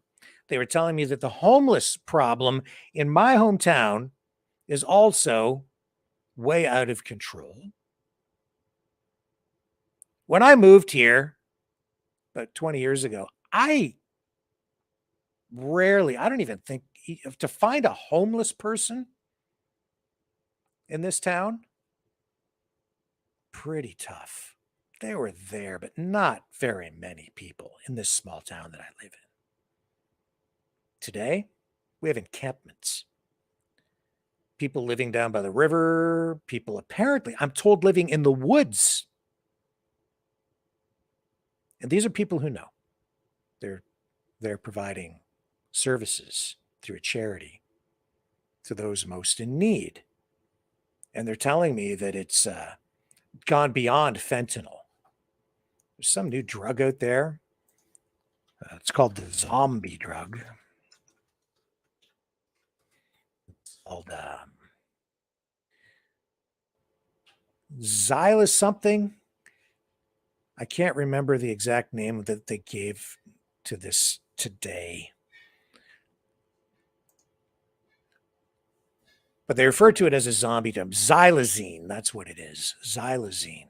I guess that's rising as a big problem, and it's powerful. I don't really know much about it, but it's already becoming a huge issue, even in my hometown. Fentanyl, that was already a problem. They can't get their hands around that one. They can't wrestle control of that. And here's another one that people are dealing with. Huge issues, man. This is the result of lack of opportunity, bad government policies, poor enforcement, increasing tolerance in the community of different kinds of drugs, and even promotion through mainstream media, including the CBC, of hard drugs, where they're promoting the use of them. I listen to CBC radio from time to time, and I am shocked at what I hear, especially when it comes to the attitude toward narcotics. Today, Pierre Poilievre, leader of the Conservative Party of Canada, addressing the opioid epidemic along with foreign election interference. I have a clip from him queued up.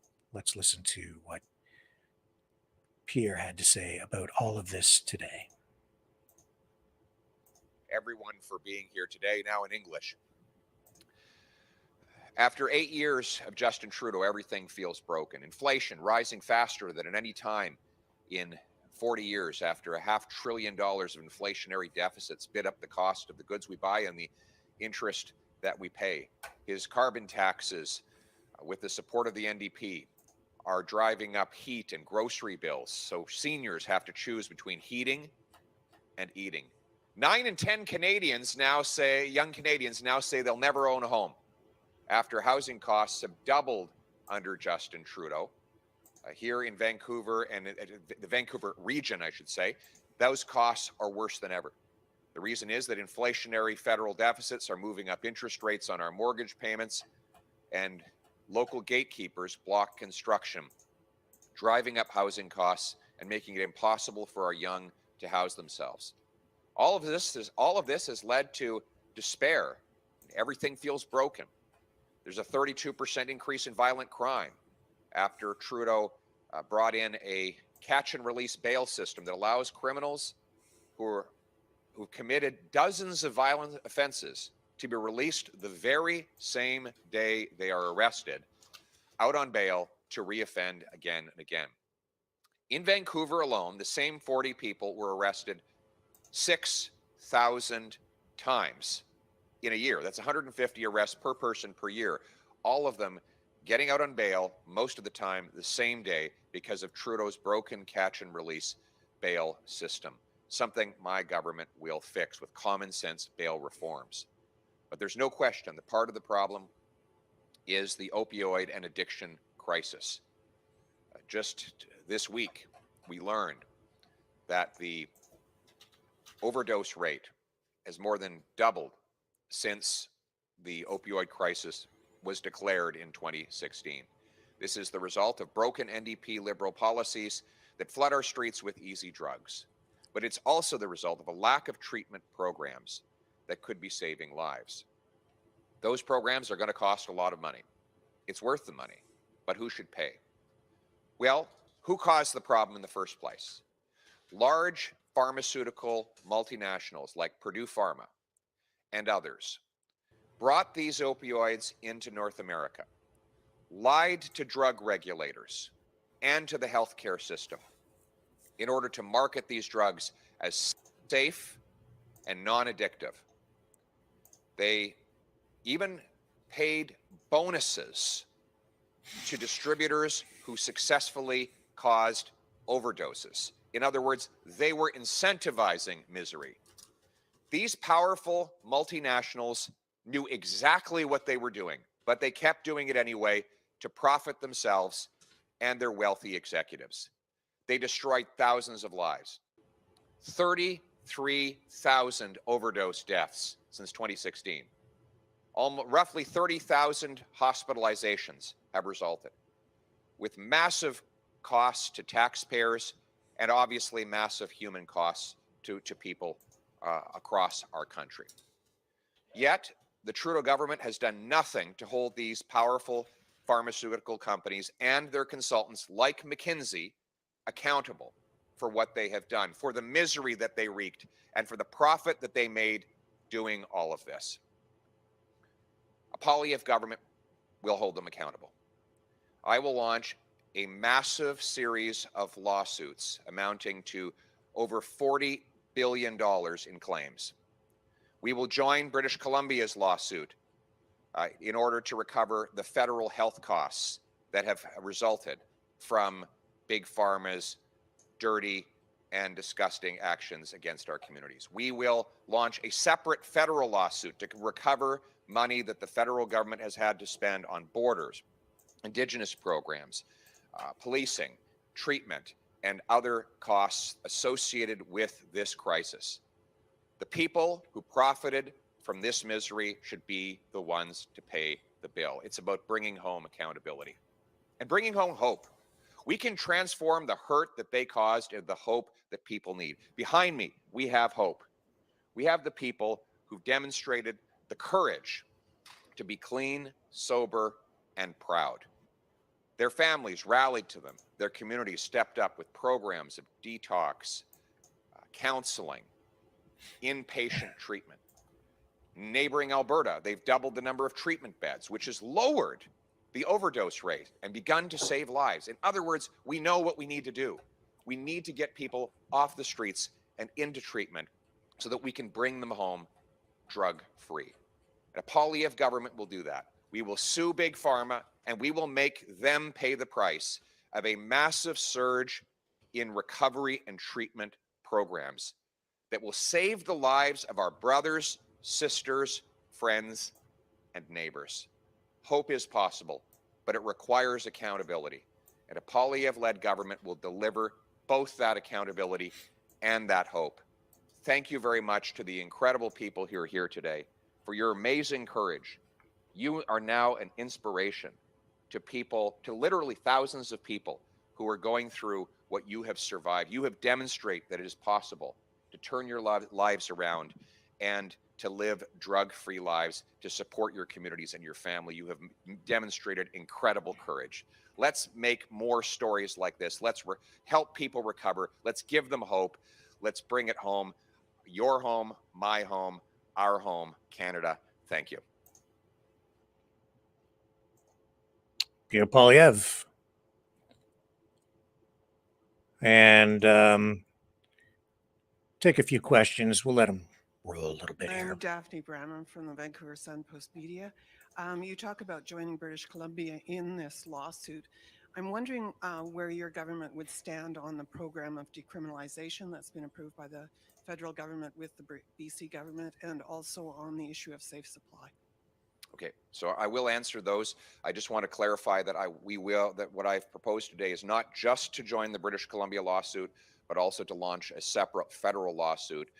For the provincial lawsuit, we're going to seek $4 billion in federal damages because of the extra federal health costs, but we're also going to launch a separate federal lawsuit to go after non-health costs like border security, prisons, Indigenous programming, etc. So a total of roughly $45 billion is what Big Pharma owes federal taxpayers, and we're going to put that money towards recovery and treatment.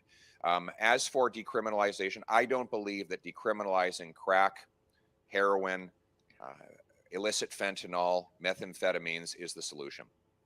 That is effective. Decriminalization has been effectively practiced in Vancouver for the last 5 or 6 years. Police have not been arresting people for possession for that time. We've seen the result. The NDP Liberal approach over the last 7 years has been a disaster. And we see it walking down Hastings Street. We see it in the data. The data is now absolutely conclusive. Putting more drugs on our streets makes for higher overdoses and more crime. What we need to do is give people the hope for a drug-free life by putting our resources into recovery and treatment programs like the one run by Last Door. Thank you. What about safe supply? Okay, next question. Hi, my name is Martin McMahon with City News. I just had a question related to a social media post a couple of weeks ago, and it's on housing, which is something you're talking about. And it makes a point that it was 4 or 5 years for people to save up for a down payment before Prime Minister Trudeau came into power. I'm just trying to clarify, are you talking about the year 2014? And if not, what period are you talking about? And do you stick by that claim that it took 4 or 5 years for people to save up for a down payment in 2014? That claim is, I don't remember exactly what post you're talking about. We have lots of posts, but here are the facts. When Trudeau took office, the average mortgage payment for an average new home purchase was $1,400. Now it's $3,200. It's more than doubled.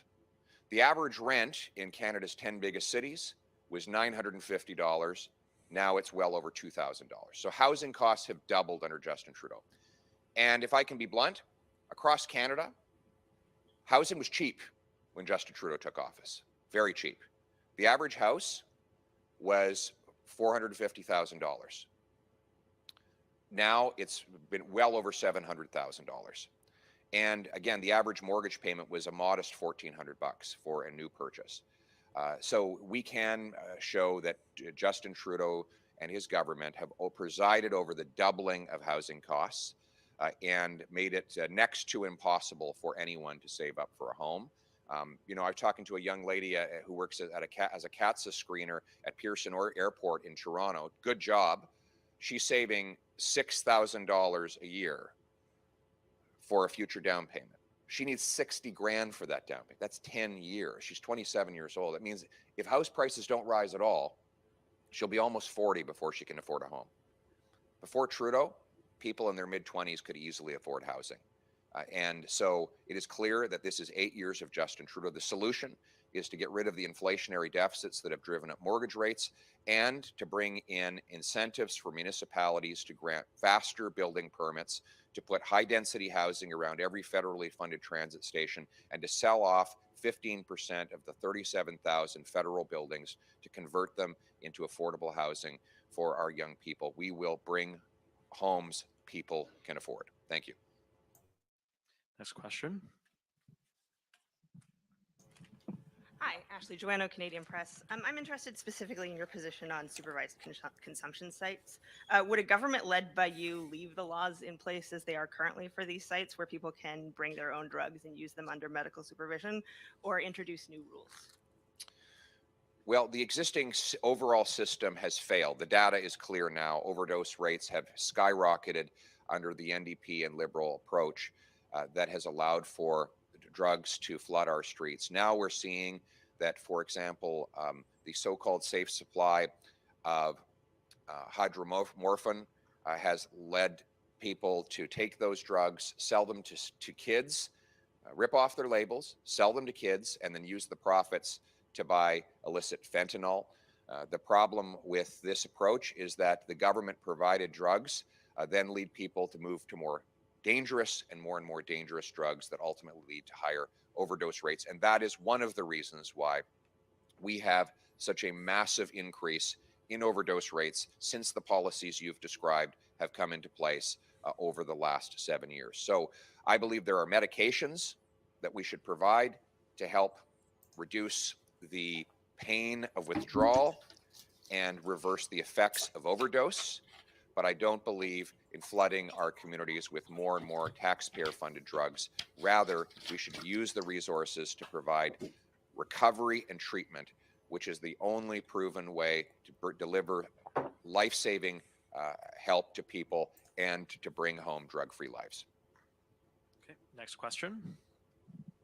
Hi there, Melanie Nagy from CTV National News. A lot of good questions here. I have a couple for you, but since we're only allowed 5 from a total for the media, I'm going to give my question to my colleague Glenn McGregor from Ottawa. He would like to know from you, on Friday you released a video where you suggested the Prime Minister is flying on private jets. Are you suggesting that if you become Prime Minister, you would not fly on those government-operated aircraft and also forego the security detail that comes with those flights? So the reason I mentioned his private jet is because the Prime Minister has become completely out of touch with everyday people and the way that they are suffering because of the terrible air travel in this country after 8 years of Justin Trudeau. You know, the number of flight delays, 30,000 complaints now at the Canadian Transportation Agency, 30,000 of them. And Glenn McGregor should be covering the fact that the people who make those complaints can't even get those complaints investigated. Something like 75% of the complainants are now complaining about the fact that their complaint can't be heard. This is 8 years of Justin Trudeau. We didn't have these level of delays prior to him being in office. And let's remember, air travel is exclusively federal jurisdiction. Airports are federal, airlines are federally regulated. The entire air transportation system is federal in nature. And Justin Trudeau should be accountable for the terrible treatment that our passengers are getting under his watch. He should push for more competition. He should allow for the complaints that are made against the airlines and the airports to be heard more quickly, and the penalties to be meted out to against those airlines quicker and more accountably than he has done. And the fact, finally, on this the issue of private jets, Justin Trudeau loves to lecture people about driving too much or heating their homes. He hits them with carbon taxes to punish them for that. And yet He jets around more than any other prime minister to go on surfing trips and to go to the Caribbean in the middle of the summer. He is completely out of touch, and Canadians are completely out of money. Thank you. This will be the last question. I would just appeal to Mr. Poliev. My name is Yvette Brandom from CBC in Vancouver. I have a French colleague behind me who has some excellent questions, and it would be great if you could allow a couple of French questions after this, if possible. Well, you could give your question. I think we've had 4 in English already. Unfortunately, I'm only allowed to ask this question from Ottawa, so this is my question to you. But I would appeal to you to allow a French answer. Why are you asking questions from Ottawa? Why can't we allow British Columbians to ask questions? Well, you've only allowed 5, so we all had to coordinate and come up with the best question. So here's the question. How concerned are you by recent polls that show that many Conservative supporters believe the electoral system isn't fair or even? Angus Reid's findings suggested that some feel the election was even stolen. Why do you think that Conservative supporters are more concerned about this than others? Well, I think Justin Trudeau has inspired a lot of suspicion by his refusal to, one, answer questions about his knowledge of Beijing's interference to help him in 2 successive elections. Leaked CSIS and PCO documents now show that Beijing worked to help elect Justin Trudeau. That is an accepted fact. He doesn't even deny it. But he kept it hidden until courageous whistleblowers at CSIS released it for him. And now he refuses a public inquiry. I think Canadians of all political backgrounds are asking, what has Justin Trudeau got to hide? And furthermore, why hasn't he protected Chinese Canadians? Here in British Columbia, we know that Chinese Canadians came under intimidation by the People's Republic of China government. They were threatened. There were times when Conservative candidates would knock on a door and the person answering it would say, can we go into the backyard and leave our phones behind so that we can talk without being surveilled by the regime in Beijing? I think it is disgraceful that the Prime Minister knew this and did absolutely nothing. He kept it covered up, and to this day will not even tell us how much money the Liberal Party got in donations that were funneled, clandestine donations, to his party. So if we want to restore faith in our democracy, we have to answer the questions and bring in transparency so Canadians know what happened and we get direct action to make sure it never happens again. Thank you very much. Merci beaucoup.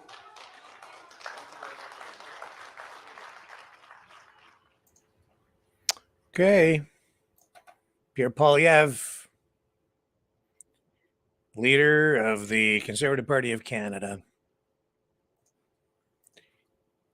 Let's move on to our next story dealing with racism. San Francisco.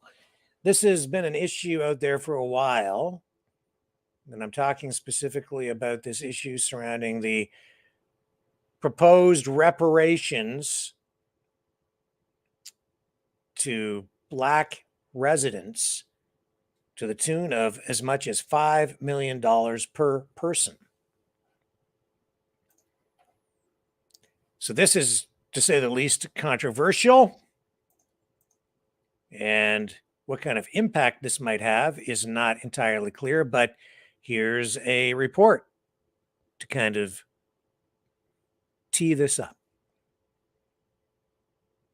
And social justice. San Francisco. This is from the local ABC. In the studio affiliate. tonight, Tim Johns, ABC 7 News. Hang on. That didn't go properly. Let's try this. We'll bring up a different report. Just to give you a little bit of a taste of what we're at. Civil rights attorney Leo Terrell, a Fox News contributor. William asked a lot of questions there. Where's the money come from? What's the right number? Leo, you say you're going to be the first one in line to sue. So I take it you're against That's right. it. I'm 100% against the bill. I am a civil rights attorney. I would be the first attorney to file a lawsuit against it. Why? Because no one alive, Bill. Internet issue. Is responsible for the sins of slavery. California was a free state. The law is unconstitutional. It's illegal. It violates the equal protection law. It is basically giving money to people based on skin color. And anyone who, this is nothing more, Bill, than simply a Democratic ploy to keep blacks part of the Democratic Party. And the funny thing about it, Bill, it's happening in a blue Democratic system. There is no systemic discrimination in California, and yet they're claiming that there is racism. It doesn't make sense, Bill. Okay, so other cities considering this: Oakland, St. Louis, Providence, Rhode Island, St. Paul, Minnesota, Amherst, Massachusetts, you see on the map. Geraldo, you see this thing becoming reality? Payouts? I hope not. Internet issue. Bill, I've been, excuse me, I've been campaigning against it for many years. It is a terrible idea. And again, sorry, folks. Last thing people who are impoverished need is more reasons not to work. $5 million is a preposterous amount. How did they come up with that? My family, for example, my mom's relatives emigrated from the pogroms in Ukraine back in the early 1900s. My dad and his family in Puerto Rico are actually a considerable percentage Aboriginal. In other words, they were here, Native Americans, long before African slavery. Why should they be involved in this? Latinos generally, half of the country, or at least a third of the United States, used to belong to Mexico. Is there going to be reparations paid to them? How many people? And again, internet issue. People will be subjected to pay. San Francisco, California, was not a slave state. Right. It was a free state when it was admitted you're to right. the If union. you do it, where does it stop? All fair questions. And on the other side of the country, however, gentlemen, you're both lawyers. And the mayor of Washington, D.C. vetoed this new crime bill. And city council overrode the veto yesterday. So what does it do? How does the justice system change in Washington, D.C.? Here's a few examples. The crime bill will reduce maximum sentences. It gets rid of nearly every mandatory minimum sentence. It allows for So that's a different issue. But this concept, this idea, this call for reparations, as I say, very controversial. Some people saying that in San Francisco, if they were to proceed with this, it would actually bankrupt the city. But it isn't clear who would qualify. And those arguments being laid out by the two people on Fox News there, including Geraldo, saying that, California wasn't even a state that was involved in slavery when it joined the Union, but still embracing this idea. On the other side, they're saying, yes, but there is systemic racism. It needs to be addressed. There was systemic racism throughout history, whether California was a slave state or not. And so that is I would say, the left-wing sort of woke group and their take on this issue, and other cities looking at this issue in the same way. I'm not sure that the effect of giving out that kind of money would end up having the effect that they're hoping for. I could see that sort of program backfiring and making things worse. I think that if they were to give $5 million per person to a selected group, it would breed more resentment and fuel racism. People who are forced to pay those reparations would resent it. $5 million is a lot of money per person.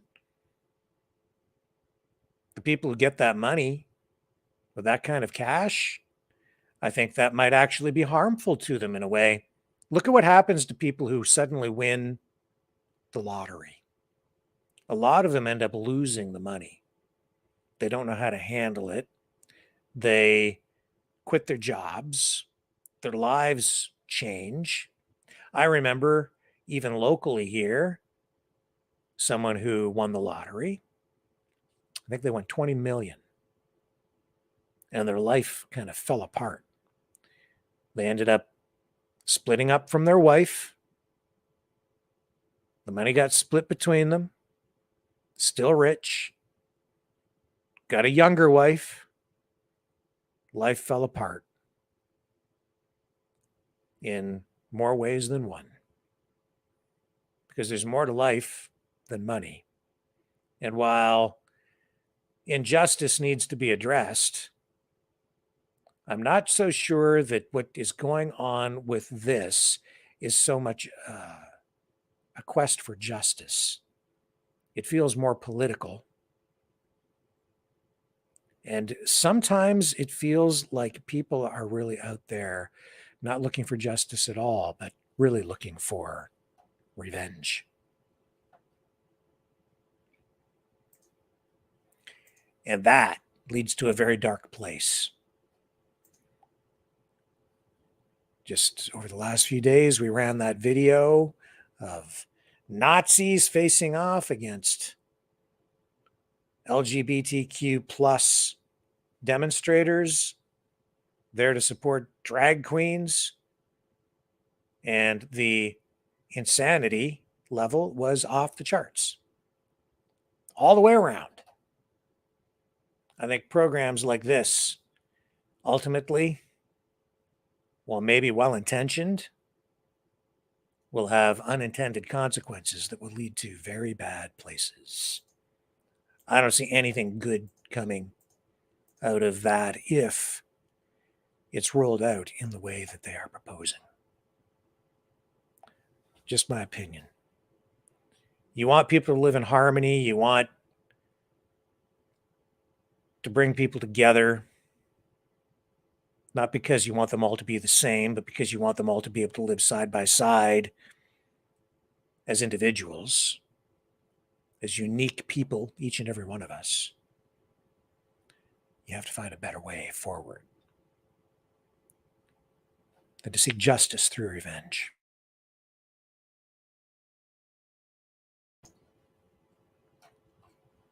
And beware politicians who promise huge handouts.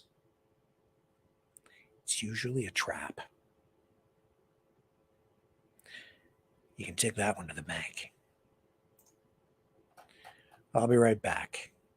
And we're going to talk about vinyl records versus CDs. Never thought I'd see the day. I thought vinyl records were going to be a thing of the past. But they're still with us. The New World Order. Government overreach. The Great Reset. Mainstream media lies. Now more than ever, independent voices are needed. Donate now at freedomreporters.com. That's freedomreporters.com. Maverick News. The antivirus program for your mind.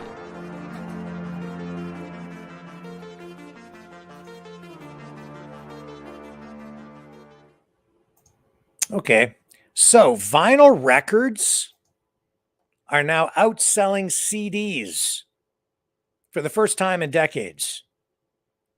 I heard about this just today. I think the story's been out for a couple of days, but the report I heard just kind of popped up into one of my feeds today. So apparently just over 41 million vinyl records were sold in 2022 to the tune of $1.2 billion. And only 33 million CDs were sold, worth $483 million. So vinyl record sales have been growing every year, year over year, for the past 16 years. And 71, sorry, I'm just checking my notes here. So the 16 years, year over year growth in vinyl record sales. That's right. So this brings up the whole debate. What sounds better, CDs or vinyl records? Why are people returning to vinyl? It's pretty weird. You know, my son, for a while, was going through this whole VHS videotape thing, which again, seems a little weird to me, but he started to collect videotapes. So I guess people just like to go back and pick things up as, you know, part of nostalgia. 8-track tapes, I can kind of understand that. I know a guy who has a gigantic collection of 8-track tapes and 8-track tape players. I actually did a story about him and put him on my car show a couple of years ago. But, you know, there's some 8-track tapes were kind of a quirky thing. And if you talk to someone, a young person, they probably don't even know what 8-tracks were. And I suppose I shouldn't be too surprised to see LPs or vinyl records kind of coming back in a bigger way even than CDs. There's something organic, tangible about them in a way that a CD, it's just not quite the same, because a CD is digital, the digital format. It's not, it never had that same warmth to it that a vinyl record has. And if you think back to, you know, the earliest days of the phonograph, Victrola, you know, Edison, Thomas Edison, you think back to those early days, and those are antiques now, those phonograph machines, right? And the old cylinders that they would play music on, the first devices to play recorded music. Well, anyway, let's just bring up a couple of videos here, just dealing with this. Here's a mainstream media report out of Fox News, Houston. Listened to any music recently, it was most likely from a streaming service like Spotify, which accounts for the vast majority of music consumers. But if you want to own a copy of the music, vinyl records have actually made a comeback that's more than 35 years in the making. Fox 26 business reporter Tom Ziska is live at Cactus Music tonight to explain. Hi, Tom. Hello, Caroline and Jonathan. Good evening to you. 1987, I was graduating college. Ronald Reagan and Mikhail Gorbachev were playing diplomatic chess. The Minnesota Twins won the World Series, and Bon Jovi dropped Livin' on a Prayer. It's also the year vinyl lost its fight against the CD. Until now. On a warm spring day, there is steady traffic in Houston's Cactus Music, with people flipping through the thousands of albums, old and new, looking for music they might like to own. Cody Ortiz is working on building his record collection. I love the idea of having a physical representation of the music that I love. More and more, the choice for that physical representation is the age-old vinyl LP. The Recording Industry Association of America's latest year-end report finds vinyl sold more units than CDs in the U.S. last year. With more streaming options and fewer retailers selling CDs, vinyl was primed for this. I think what you see is there's a bookshelf, the return of the bookshelf mentality, in that people, they stream everything, they might stream the tracks, but the stuff that's really great, if it's a statement from the artist, a new album, well, they have to own the whole thing. But as a new generation of music lovers discover the experience of putting an album on a turntable and setting the needle down, it seems more than nostalgia. In an era where parents and grandparents relied on compact discs, the album is theirs. It warms my heart to see young people getting interested in that and really digging into the heart and soul of what music was and has become now. So that industry report says that vinyl accounted for 70% of all physical music sales last year, worth $1.2 billion.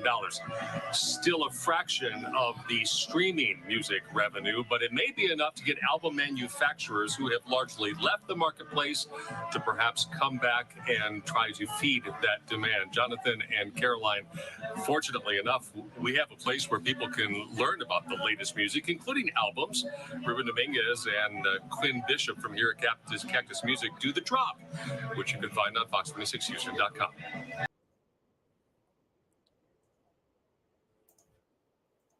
Yeah. Boy, you know, I remember the days. Things back then seemed to make more sense. It made more sense for the artists in a way because you bought the album, you maybe listened to it on the radio, they got royalties from that, a few pennies from each play on each radio station. And then you bought the album, and then the money went back to the music companies, the producers, and it filtered back through royalties. Each artist got a percentage of the album sales, right? It just seemed to make sense. Now, I don't know. Sometimes the online stuff doesn't seem to make sense. But it's also opened the door through streaming and the internet. It's opened the door to huge audiences for independent musicians, independent artists, if you can cut through. So the technology has been, to say the least, very disruptive. But now it's kind of getting back to the vinyl. You know, that there is something, like I said, it's organic. And it does sound different. There's a certain amount of noise that you get when you drag that needle across the vinyl that's embedded in the music. But there's also a warmth to it that you get that you don't get from a CD. The CD is so clean, though, you know. I remember the first time I listened to a CD through headphones, and I thought, wow, that's clean. In my early days, when I was in journalism school and learning about broadcasting and working a little bit in radio, you know, if you didn't have your records clean, you'd get that static and the pops, and you'd get in trouble if you were playing music and you had noise because your record was old and scratched or damaged, or if there was too much crap in the grooves. Still, something about it. And there was something about going to that record store to buy a record, to actually like buy it, and then it was like yours and you would collect it. Now, what do you collect? You don't collect like you used to collect. Non-fungible tokens, digital assets that really are just bits and bytes that don't really, they're not really anything. Was anything ever really anything? Maybe it was just an attitude, a mindset from the 50s, 60s, 70s, 80s, 90s. Not so much the 90s, that's when CDs were around, but now it's streaming. And streaming, I think, is still much bigger than vinyl. It's a niche market. There's a store right here in my hometown, too, and probably one, maybe you have more than one in your hometown, where you can go and they specialize in vinyl records. It's not a big volume business, but they're hanging on. Even video stores, they're still around. Variety store just around the corner from me still rents videos. That to me is amazing as well, especially when you can get whatever you want online through streaming services, and yet they're still renting videos. I guess it's a service for people who don't have cable or satellite. I don't know. I'm not sure who goes out and rents movies anymore, but it's out there. Different times, everything's changing. Okay, Let's take a break. When we come back, we'll go to the phones. How about that? Don't go away. More ahead.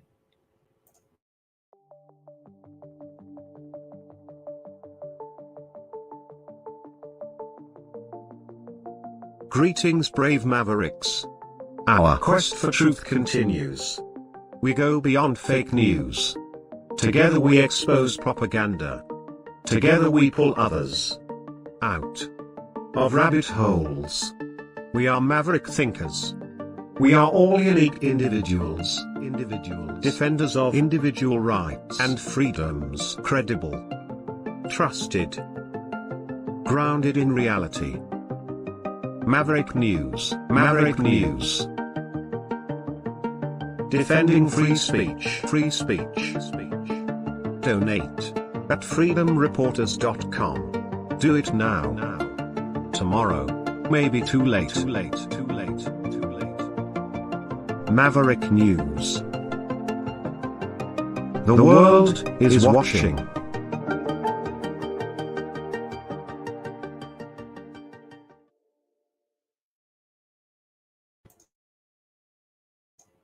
Okay, the phone lines are open. Here's the number.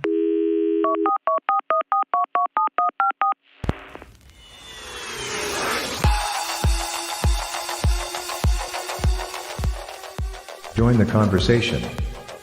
Call 1-833-975-3733. That's 1-833-975-FREE. Speak up. Speak out. Make your voice heard. Maverick News. Fighting for freedom by defending your right to free speech. Be a Maverick. Join us.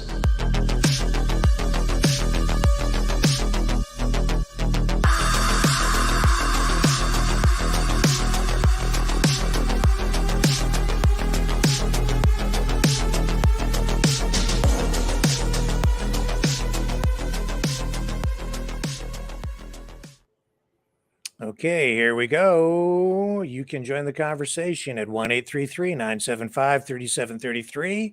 Also, if you would like to support the channel, please just like, share, subscribe, hit the notification bell on YouTube. Consider subscribing over on Rumble. We're growing over there. Make sure you share and like everything on Facebook. And check us out on the other platforms too. Twitch, Rumble, Clouthub, Gab. We're kind of getting all over the place. So we're getting around and we're gaining ground. And you can be part of it all here tonight at 1-833-975-3733. 1-833-975-FREE. And time to take our first caller of the night. Go ahead, sir. You're on the air. You got the mouth of the South, the man without a plan to master all disasters, Rick. And I'll tell you, are you on Pornhub yet? I'm waiting for you and John to get together and to organize that for me.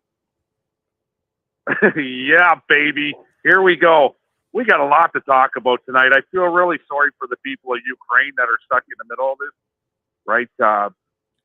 Not preaching to the choir when we knew it was going to happen. We're paying for this shit at the end of the day, right? Yeah. In more ways than we think.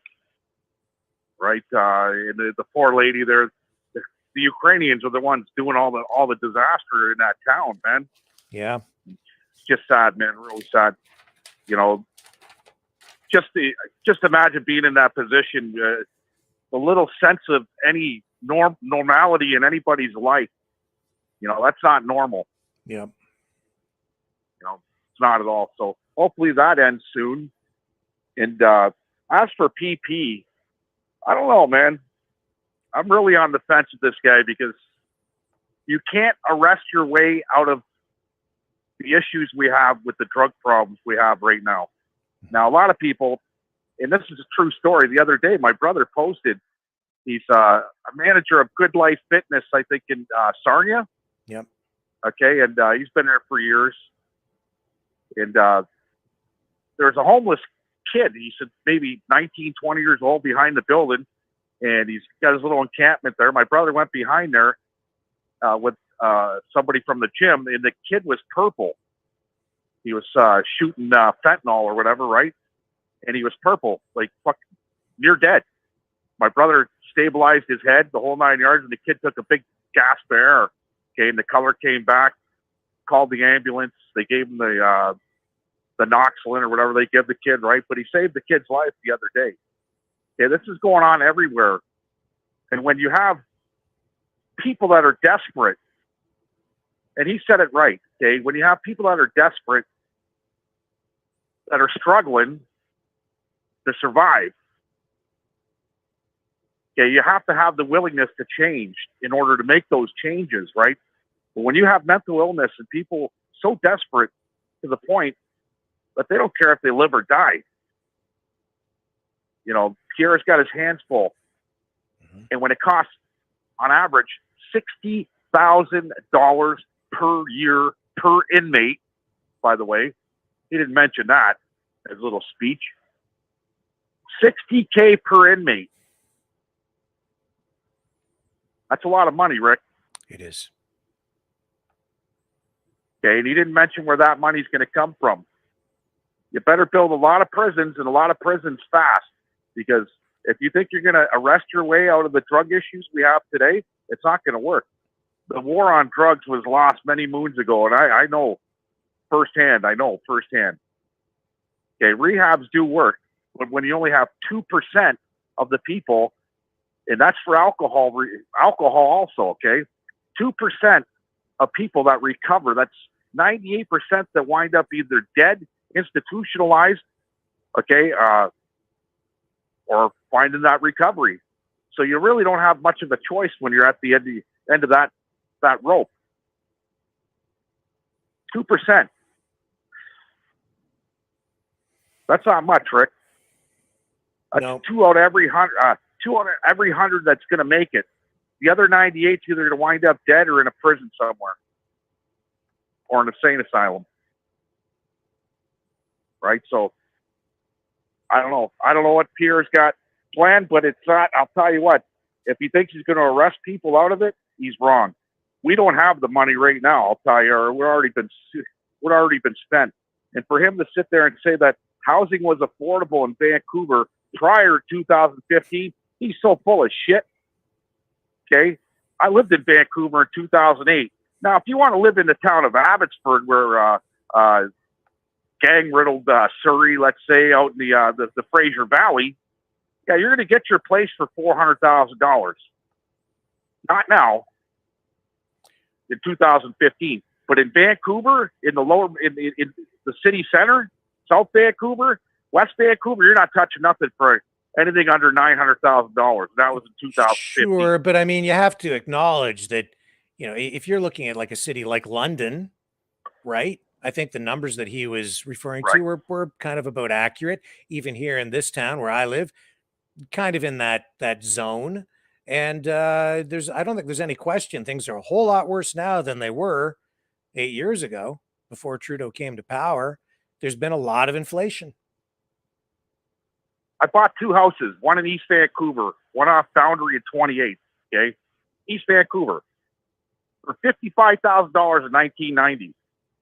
And I bought another house in Windsor, Ontario, that sat stagnant. I paid $90,000 for the house. Sat stagnant up until 2 or 3 years ago, right, when the housing crisis went crazy. Yep. The house in Vancouver sold that I paid for $50,000, okay, in 2000. So in 10 years, $750,000, Rick. So when Pierre says that it was affordable in 2015 in Vancouver, I call him a fucking liar. Okay, because I know. Did he I was in the middle specifically of that. to Vancouver in his speech? I don't recall. Yes, he did. Did he? Okay. Yes, he did. Now, like I said, if you move to Surrey or Abbotsford or Langley, you might pick up something around $500,000 today. Okay. And I've watched my buddies get really seriously rich off real estate in BC, just buying houses, living in them for a couple of years, and the market was going up so much they were making $200,000-$300,000 a year on their real estate. That's a lot of money. Yep. Right. So it is what it is. There, he's lying on that aspect. But you're missing another big story today. I don't think you covered it. The Russians, get your ship tickets ready, folks. The Russians shot down a military U.S. drone today. Well, yeah, I did touch on that, actually. And that's where you're going to need your ship tickets. It wasn't a UFO. It was a drone. Yeah. At least the Russians aren't lying.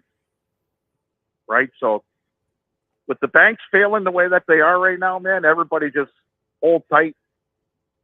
I don't know. My advice is stay sober if you can. Right? But it's going to lead a lot of people in despair. Mm-hmm. Okay? When despair happens, people try to reach out for something to soothe that despair. It might be your alcohol. Okay? It might be your drugs. Be very careful, because you could be a victim very fast. You know, when the average Canadian right now is just living week to week. Okay. You know, maybe I might give my workers $1 million bonus next week, just before I claim bankruptcy, like 2 days before I claim bankruptcy.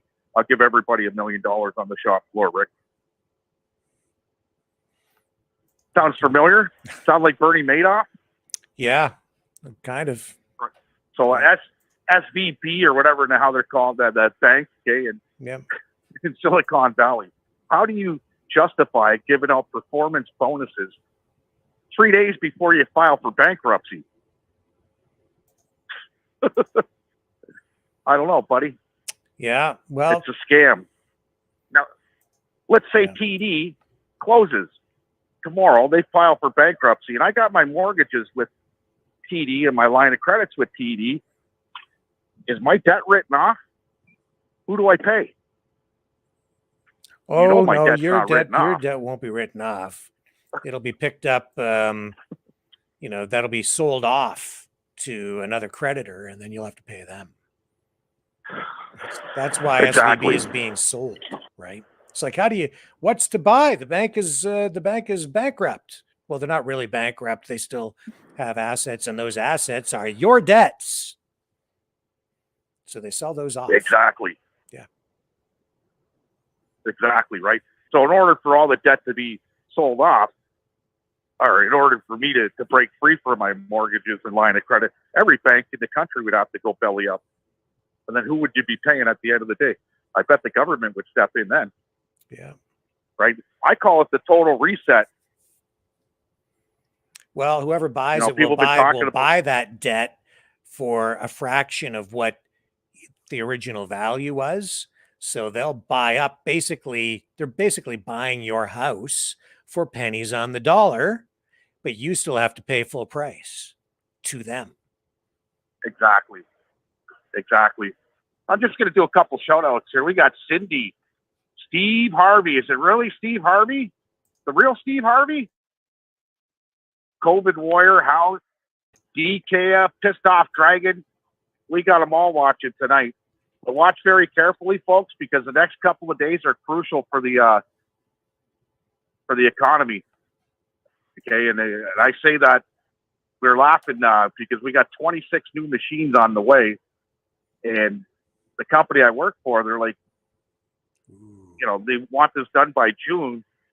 And I told my boss today, I highly doubt shit's going to fly the way that they want with the way the economy is going to be going right now. You know, we just had this meeting last week too. Yep. So I don't see it flying because I work for a multi-billion-dollar company out of New York City. Okay, and they hold all the funds in New York. And if things aren't going so well with the banks, it's not going so well with this company either, right? Yep. It's not going to be that easy. It's going to be a lot harder in the next year well, things are just going to be rougher. Right. Yeah. With the rising prices of food, okay, the rising prices of rent, can you keep up? You know, you need at least $30 an hour just to live week by week, my friend. Yeah. And if you're not making $30 an hour, well, you're on the cusp of bankruptcy, unfortunately. Yeah. Where $30 an hour 3 years ago, 4 years ago, you're living like a king. If you work the overtime, you made yourself $100,000 a year. Yep.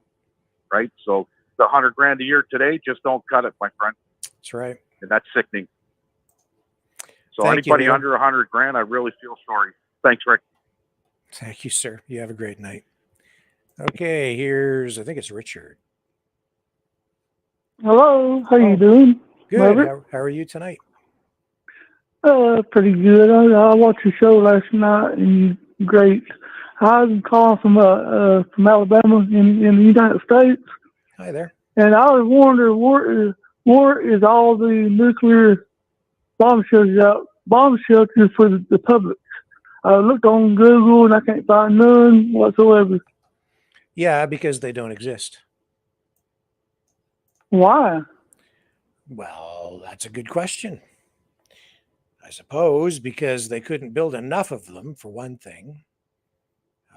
What we gonna do when we have a nuclear war break out over here from Russia and China? Sorry, I couldn't understand the question. I couldn't hear the question. If we had a nuclear war break out from Russia and China, what are we supposed to do here in the United States and Canada and all over the world? They actually put videos out about that. There was the one that was getting a lot of play out of New York where they simply tell people to go inside and wait it out. That's kind of their approach or their advice. I think it's just giving people a false sense of security. I think that people have been living under the shadow of a possible nuclear conflict for so long that they have lost sight of the reality of it and how it would absolutely destroy everything that we know. So yeah. The reality is if that happens, if we ended up in a nuclear conflict, there's no place to go. You're just going to have to hope for the best and hope that you don't get hit and hope that the fallout doesn't get you. Yeah. Somebody will, won't they? And it's going to be a struggle afterward. If you think you have supply chain issues now, wait until that happens. Then all bets are off, man. Yeah, my dad, he was in the war overseas somewhere, doing some kind of maintenance on their airplanes or something. Well, it has to be avoided at all costs, man. That's why. Yeah, I hope we don't go to no war or nothing like that. Yeah, we need peace. Yeah. I dream about that every night. So what's going to happen next day? I don't know. Well, anyway. Well, I'll let you go. I know you got some more callers on the line. Yes. Thank you very much for the call. Great to hear from you down there in Alabama. Okay, thank you. Have a great night. Okay. Oh, you too. All right. Who do we have in the line now? Hi, Rick. It's Steve now. Hey, how's it going? Not too bad. I'm going to try and duck out of the wind here. Dog sitting and kind of chaotic at the moment. I was just listening to what Leo was saying about Polyev and trying to use the legal system to get out of the drug epidemic or whatever. When you're playing the Polyev video, my thought was Polyev doesn't know what he's talking about, and whoever's advising him is, using old tactics. I was in the field for more years than I like to talk about, and I'm kind of passionate about this topic. Don't want to take up your whole night. I could be here forever talking about it. But I mean, suing the drug companies, sure, if you want to recover some money, but it's way too late to have any effect doing that. That's come and gone, Polyev. Like, that's not where you're going to address it at. And arresting people and putting them in jail, that's not going to work either. I think for Canada, one of the biggest problems was Trudeau legalizing marijuana. And when he said he was going to run on that, I was astonished that anyone didn't object at the time. And at this point in my life, the only people I know that don't smoke pot are relatives. And I don't have any problem with it. I never have, but I don't have problems with people using drugs. sort of trying to think of where to start with all of this, because it's such a huge problem. He's not going to solve it in a hurry, and I wouldn't be able to explain all the aspects I have to it. But he was talking about not decriminalizing. At this point, I think one of the best approaches would be a form of decriminalization. And as much as I don't like the government getting involved in stuff, Vancouver has had some good ideas and has led the way in some areas, but I almost think the government has to inject itself now and actually legalize more drugs, more like kind of the LCBO operates. And, just one of the problems is when you restrict drugs, and I mean, this is the other thing. He said that they're getting it from pharma companies. Well, these days, with all the restrictions on doctors for prescribing, you're not getting too many people that are getting hooked because of their doctors so much, at least not on opiates. It's other drugs that, the doctors are pushing now, and they're equally as addictive. They're just different. But if you take people off of the drugs that they're used to, all you do is create the need to go underground, the need to go to the street to get them.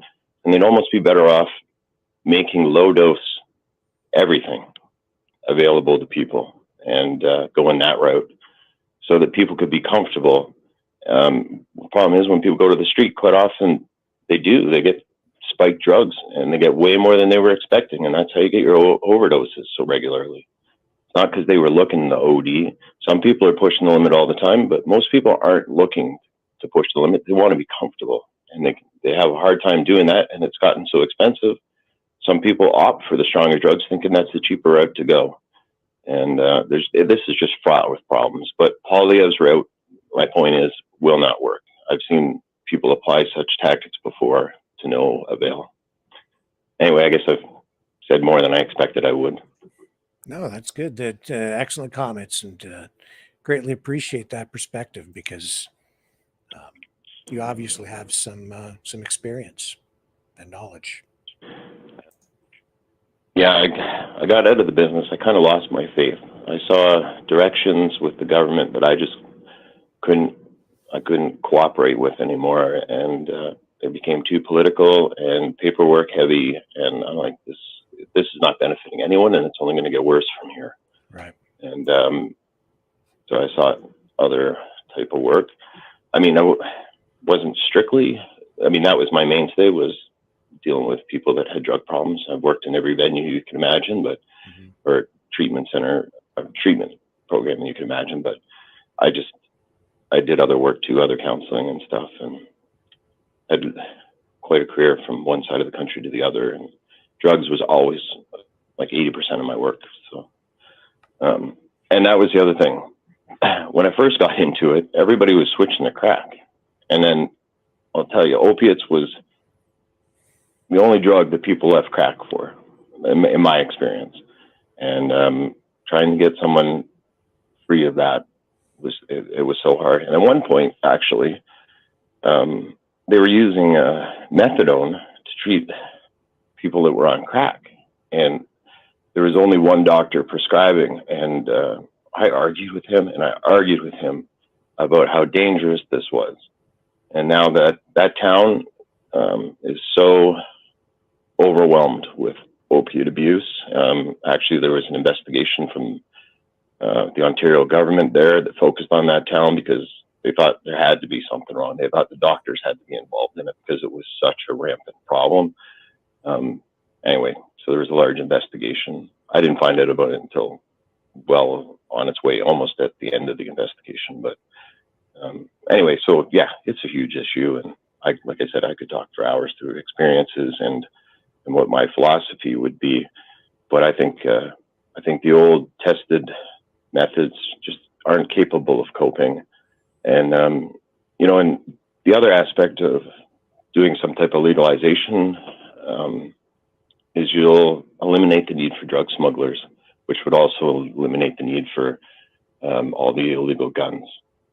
So there's kind of a spin-off benefit.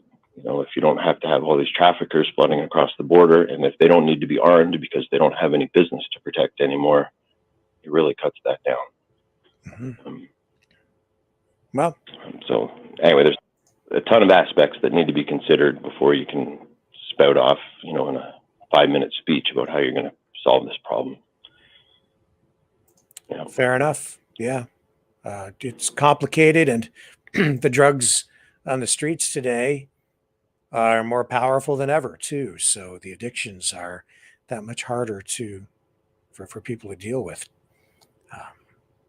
Absolutely. Yeah. Absolutely. And I think, like I said, I think a lot of people just want to be comfortable. The pain management people, they just want to be comfortable. If you take away their access to being comfortable, what are they going to do? If they have to turn to the streets, who knows what they're going to get. And if it's cheaper to buy a stronger drug, they run higher risks and a greater addiction. And doctors out there need to explain to their patients, hey, if you're feeling high, that's not the purpose here. You need to be feeling comfortable. And I don't think that's well explained either. You're not supposed to feel high when you get a drug from a doctor. You're supposed to, mitigate symptoms or illnesses, not go on a trip. And that's not well explained. So I think there's a whole lot of blame to be passed around here. But anyway, excellent. It's not about blaming, it's about solving the problem. That's all right. Thanks, Rick. Appreciate the time. Great call. Thank you. Okay. I think we're going all the way to British Columbia.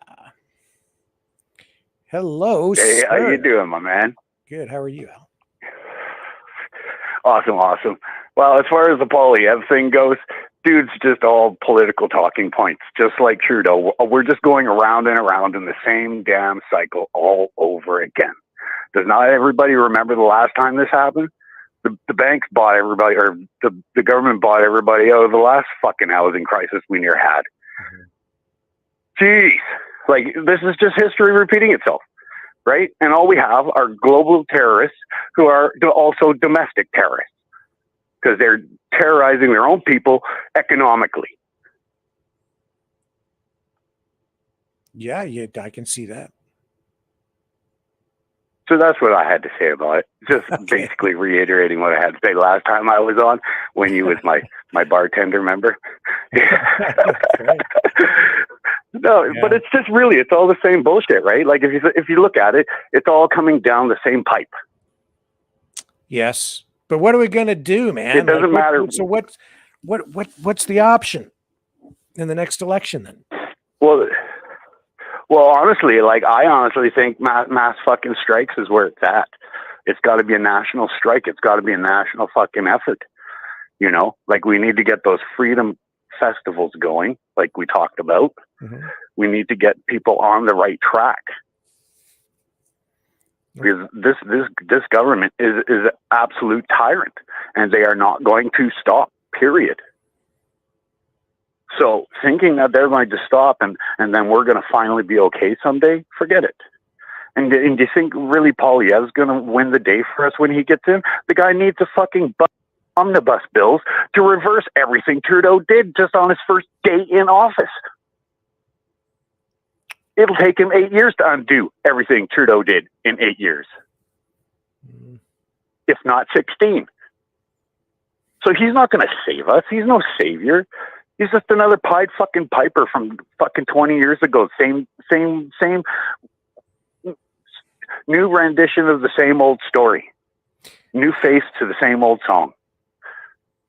Right? This is history repeating. So what are we talking about? The banks have been doing this every 10 years. We go through like a crash, a financial fucking issue. Okay, but 7 to 10 years. Say That's we what get they average it out. say we get the freedom festivals going and the people out, on strike, and even if we have a focused message and telling the government what is wanted, at the end of the day, we still need the government to enact that or do that. So to enact it. That's right. Right. So how do we get to that point? Yeah, well, there's no easy fucking answer, right? There's no easy answer. But the thing is we're not even fully united in Canada, and I hate that word because of all the rest of the garbage going on. Yeah.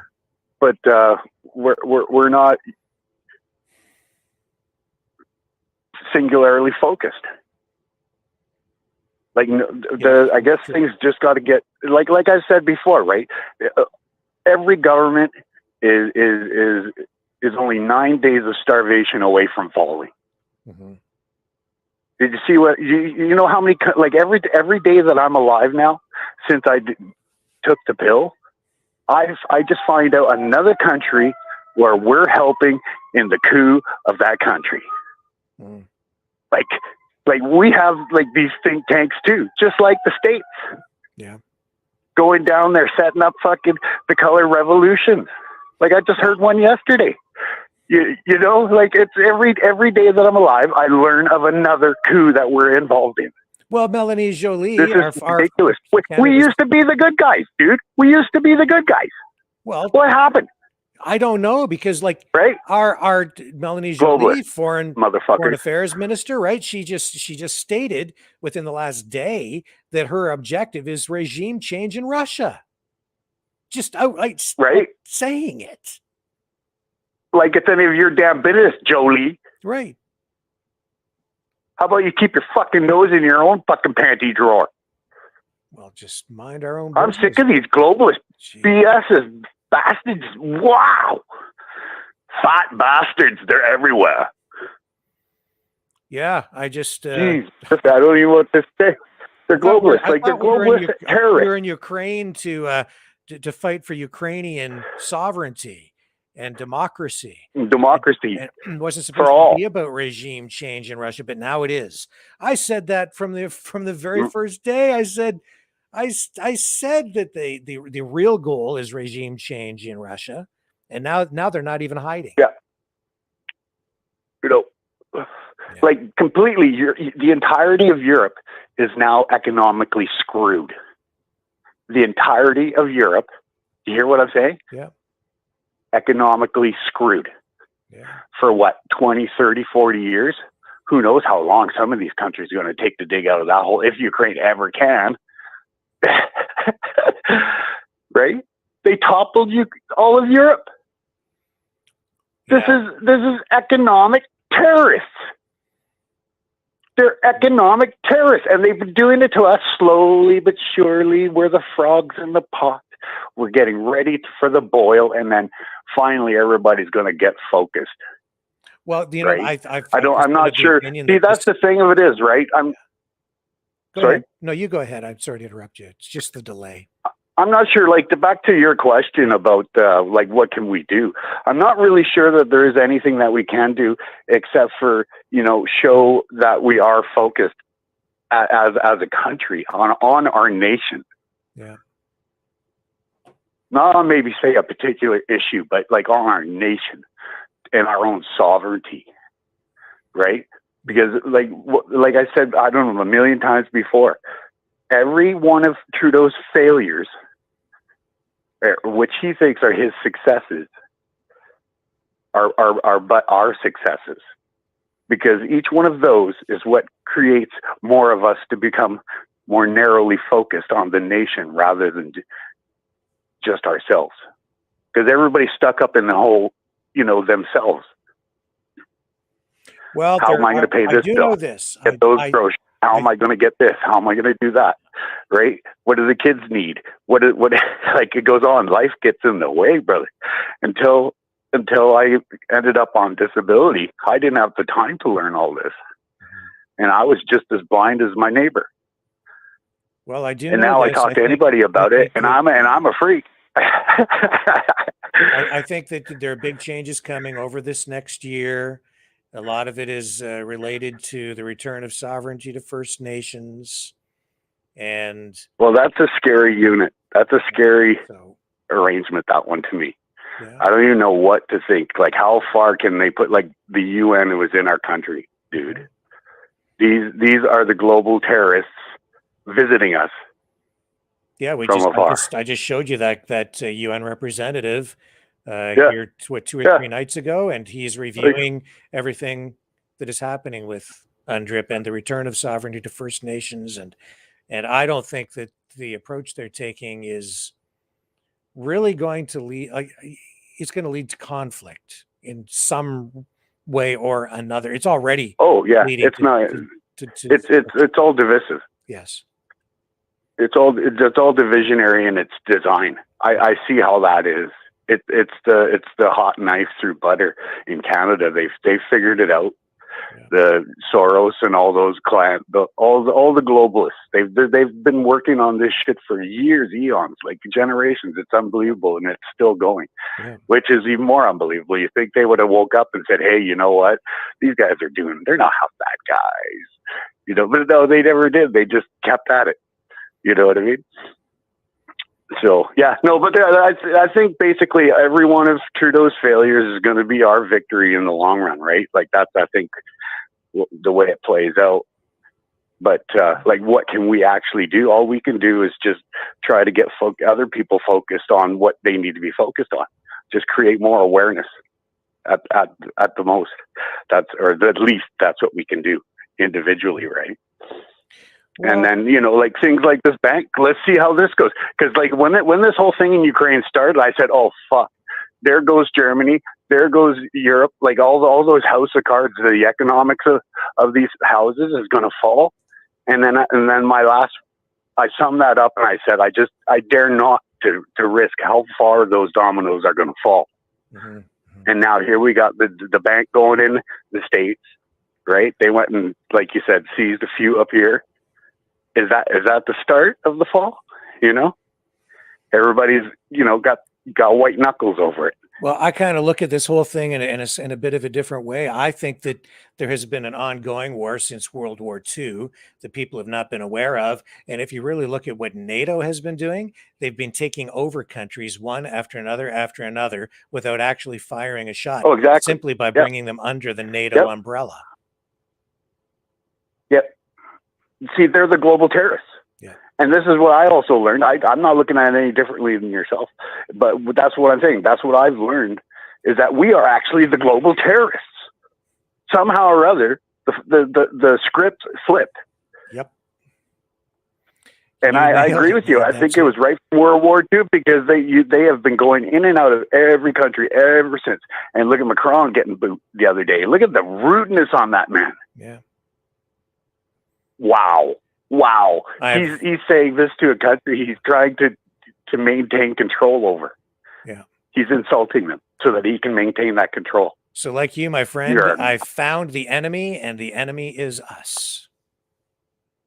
Right? Yeah. Right? It's unbelievable. Like, that's the hardest part of this whole pill.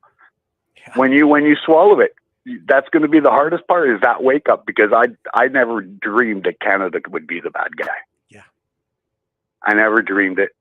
But yeah, I had to succumb to the reality, right? I'll take truth over anybody's lie any day. Yeah. Any day. Yeah. It rocked my boat.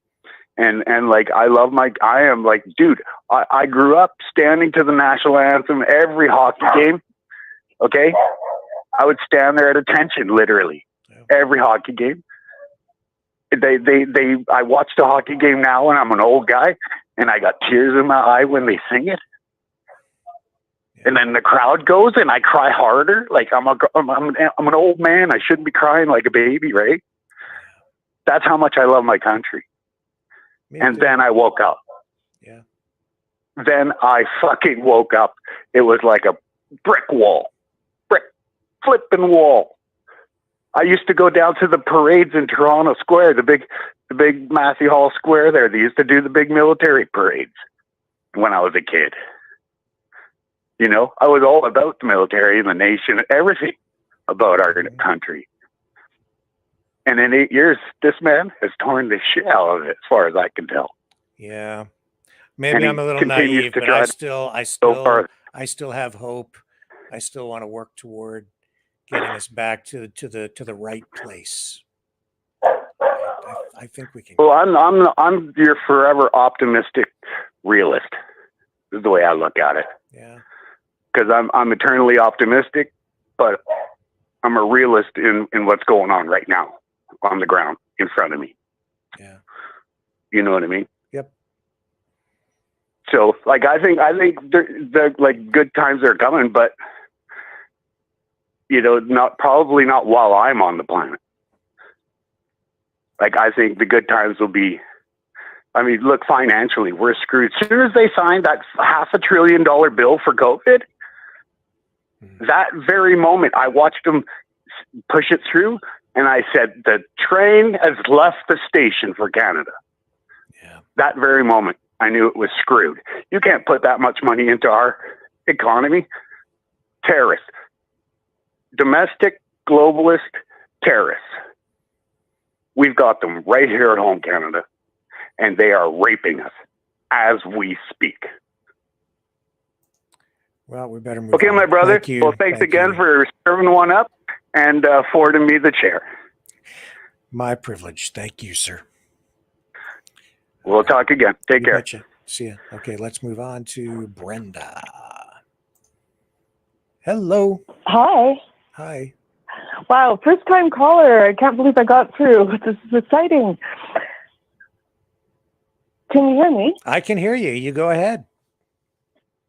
All right. I just wanted to talk about what Pierre was saying about holding the drug companies responsible for the drug crisis. I think that there's a lot of responsibility for the drug crisis from China, if I'm allowed to say that. I don't know. Back in 2018, 2019, I was trying to get my head around that. And, like back in the late 90s, I lived in Vancouver. I've seen it firsthand, what's happening with the fentanyl. It's just ridiculously worse, because of what the drug is. And, I started watching some of these videos. ADV China was a big channel I watched. And there are a couple of expats living in China. They're not living there anymore. And researching the opium wars, it's really hard to see what's happening here and not see some parallels to what was going on in the opium wars. And I think that, we have, we think that this is a horrible thing to do to people, but they don't have that same kind of moral zeal, I guess. So it's like, well, you can sue Purdue, who is already being sued in the States, but the fentanyl is still coming in from China, and that's my 2 cents, I guess.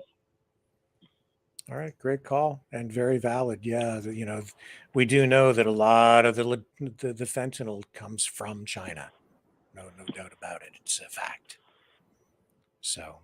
Yeah, and again, looking back at how China dealt with, how did they solve the issue of the opium addiction in their country back then, and I don't think we can do the same thing. But I certainly think, I think what Alberta's doing in terms of treatment, as many people have said, you never start an AA meeting by taking a shot. And, it's not government provided like top shelf, scotch or anything. Like the idea is to get off the drugs. And sometimes you need medical intervention, but you can't just, be giving them the drugs. It just it just slows the process of dying. Yeah. Thank you very much for the call tonight. I hope you call back. All right. Thank you very much for the time. Thank you. All right. Let's move on to John. John, what's going on? Rick, I'm looking at this bright star on the west, and I can't figure out what it is. It doesn't show up on my radar. I don't know. I've been trying to figure it out for days now. I don't know. If someone can. I know it's Pisces. It's Pisces. I see Pisces, but I don't. Anyways, don't worry about that. It's not a UFO. That's for sure. No. It's not moving. Interesting. You know what day it is today? Barely. I think it's Tuesday. Pi Day. Pi Day. 3.14. Oh, like March pi. the 14th. 3.14. Can you name the rest of the numbers in pi? I need a calculator. I always use 3.14. Can you get to the end of pi? That's a long number. It is a very long number. How long is it, John? I don't know. You need a calculator. No, it's not going to help you. Well, it might help you to a point. It's infinity. Yeah. It goes on forever. It never stops. Oh, is that right? Eh? That's something I didn't know. Yeah. Somebody's going. Yeah, 33333. It never stops. Never stops. It doesn't stop. Is that why they call it pi, or I don't know. That's a weird. I use it a lot because in my business I have to use pi. And you were mentioning that star, and a friend of mine who shall remain nameless this evening, because I don't know if she wants her name used. I just sent her a message yesterday. She responded back and said this, and this is kind of related to your star. She says, Pluto enters Aquarius on March 23rd. Massive shift incoming. Last time Pluto changed signs was in 2008, last financial crisis, when it entered Capricorn. This is when we saw the stock market crash. That's right, the housing market crashed. I hope all is well with you, she says. So you can put as much stock in that as you want, but if you're into numerology or astrology, then maybe that will resonate with you. But I don't see Pluto there. I see Jupiter and Mars. Well, I don't think you're going to see Pluto with your naked eye. Pluto's a little bit far away and a little bit too small. But look how bright it is. When you walk your dog, check it out tonight. It's really, really bright. And where is this star? Where do I have to look for it? In the west. So I look west. And is it where would it be in relation to the Big Dipper? Yeah, west. Yeah, that's west. Yep. West. I'll have to look for it. So, Pi Day, yeah. Polyev, I don't like him either, but I don't like no politicians, but whoever you like doesn't stand a chance. The only guy is Polyev, and he is fiscal conservative. That's what I do like about him, which Trudeau's got nothing, doesn't even know what that word means. Fiscal conservative. Yeah. So Trudeau's a modern monetary theorist. That's what he is. He thinks that you can just print money. The budget will balance itself. That's his approach to economics. That's what he said. And happy skies. What else did he say? Sunny ways. Sunny ways. Sunny ways. That guy's a tool in the barn. Yeah.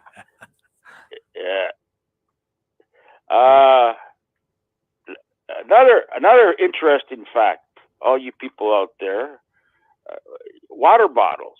A lot of people I don't use water bottles. I just buy a bottle of water and throw it out. But they're saying that water bottles hold more bacteria than a toilet seat. Come on. Did you know that? So I'm telling you, wash them really good. What do you mean water? They hold more bacteria than a... Oh, for crying out loud. Move on. Don't want to talk about it. Grosses me out, and I don't think it's true. Okay. Now, another interesting fact is chip bags. Chip bags? You think there's air in there? Yeah. Everybody thinks there's air in there. That's not air. It's nitrogen. They fill the chip bags with nitrogen so they don't go stale. Huh? Did you know that? Didn't know that. I don't. By the way, true? Oh, yeah, could be. What's your favorite pie? Like to eat, or my mathematical equation? I'm split. It depends. It's either going to be apple or pumpkin. Well, number one answer is apple. Number two is lemon meringue. I like pumpkin myself. Yeah, lemon meringue's okay, but it's full of a lot of too much sugar, and I think apple pie is healthier for you, and pumpkin pie too, for that matter. But yeah. Yeah.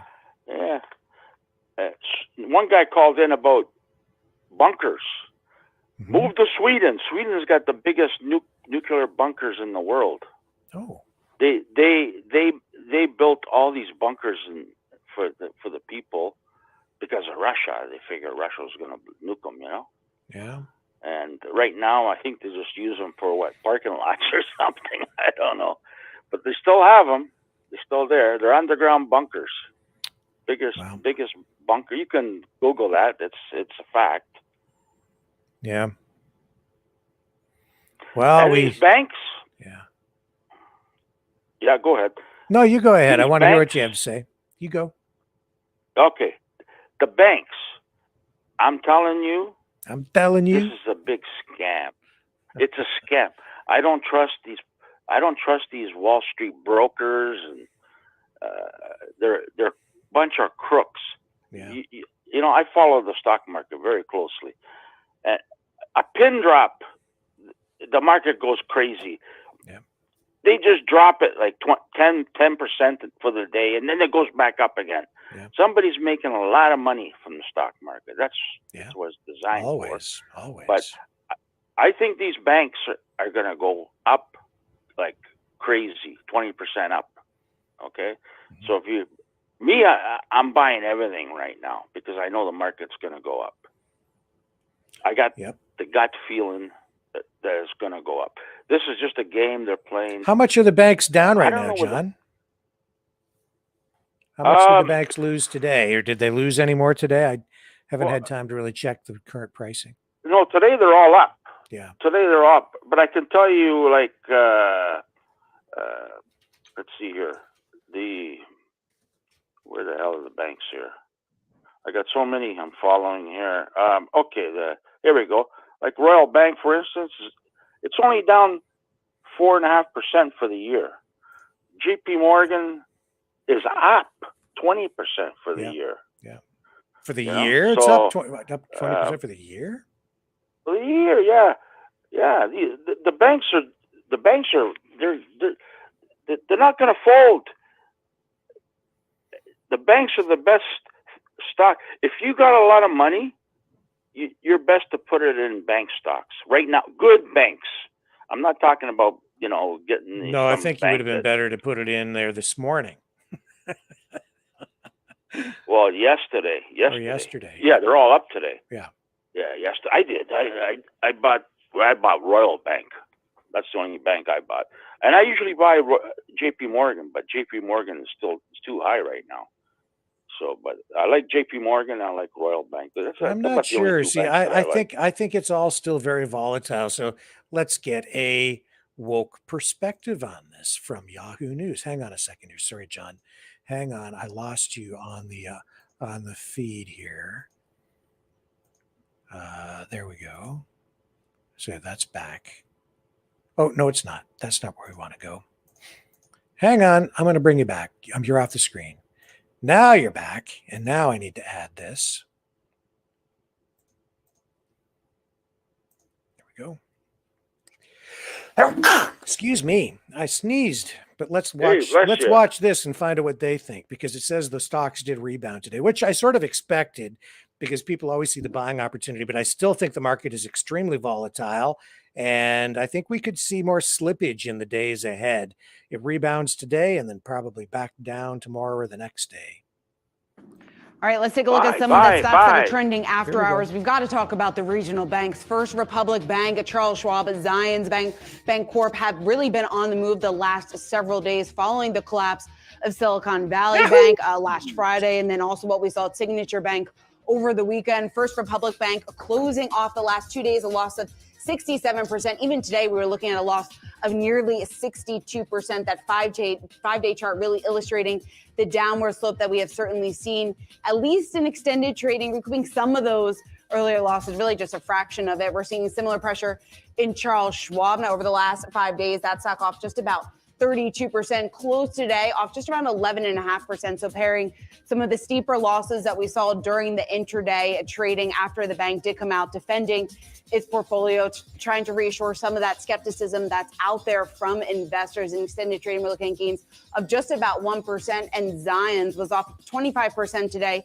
moving slightly to the upside in extended trading. Of course, these are all among our top trending tickers here at Yahoo Finance. That has been the case for at least the last 24 hours, likely will be the case going forward here as the fallout and we work through some of the latest headlines and pertains to Silicon Valley Bank and also Signature Bank. So very important stocks to keep an eye on here. Let's also talk about United Airlines.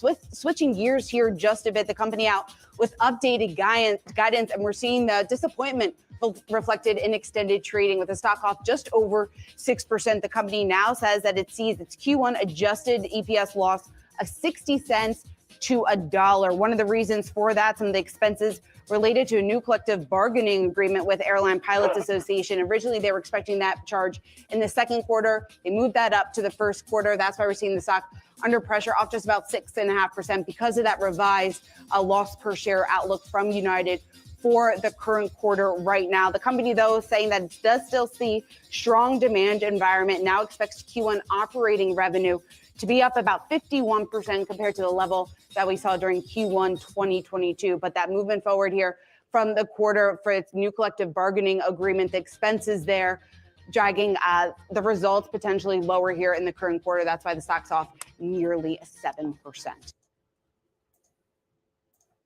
So, thoughts, John, Mr. Stock Market Guy? Oh, hang on a sec. I lost you again. Don't talk yet. I have to bring you back up on the screen. Here we go. There you are. You're back. Okay. So, yeah. What? Hang on. Where are you going here? You ever get the feeling that people are playing with us? Yeah. Like the government, all the time. Every airlines, day. And yes, of course. they're playing with us. Yeah. You ever get that feeling? Yeah.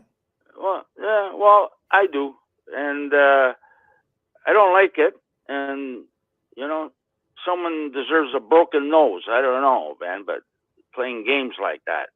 But this is what's going on, and these banks, they're tanking them because people are buying, and then they sell them and make a profit.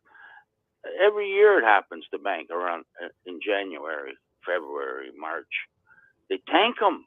It's profit taking. They got to make a buck. Greed.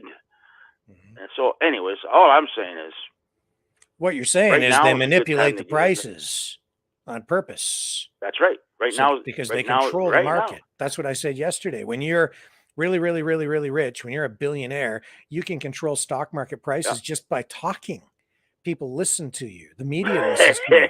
If you say, I think this stock sucks, and it'll drop like a rock, and then you go in and you buy it. Everybody and say, sells. I was kind of wrong sells. about that. I kind of like it now. And then it goes back up and you make a fortune.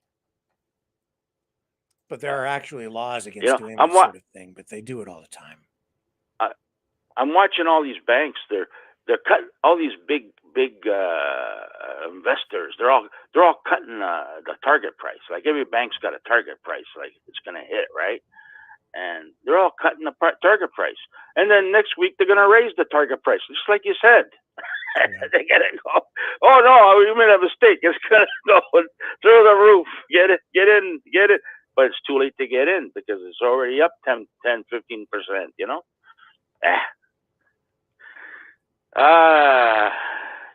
Well, I'm talking.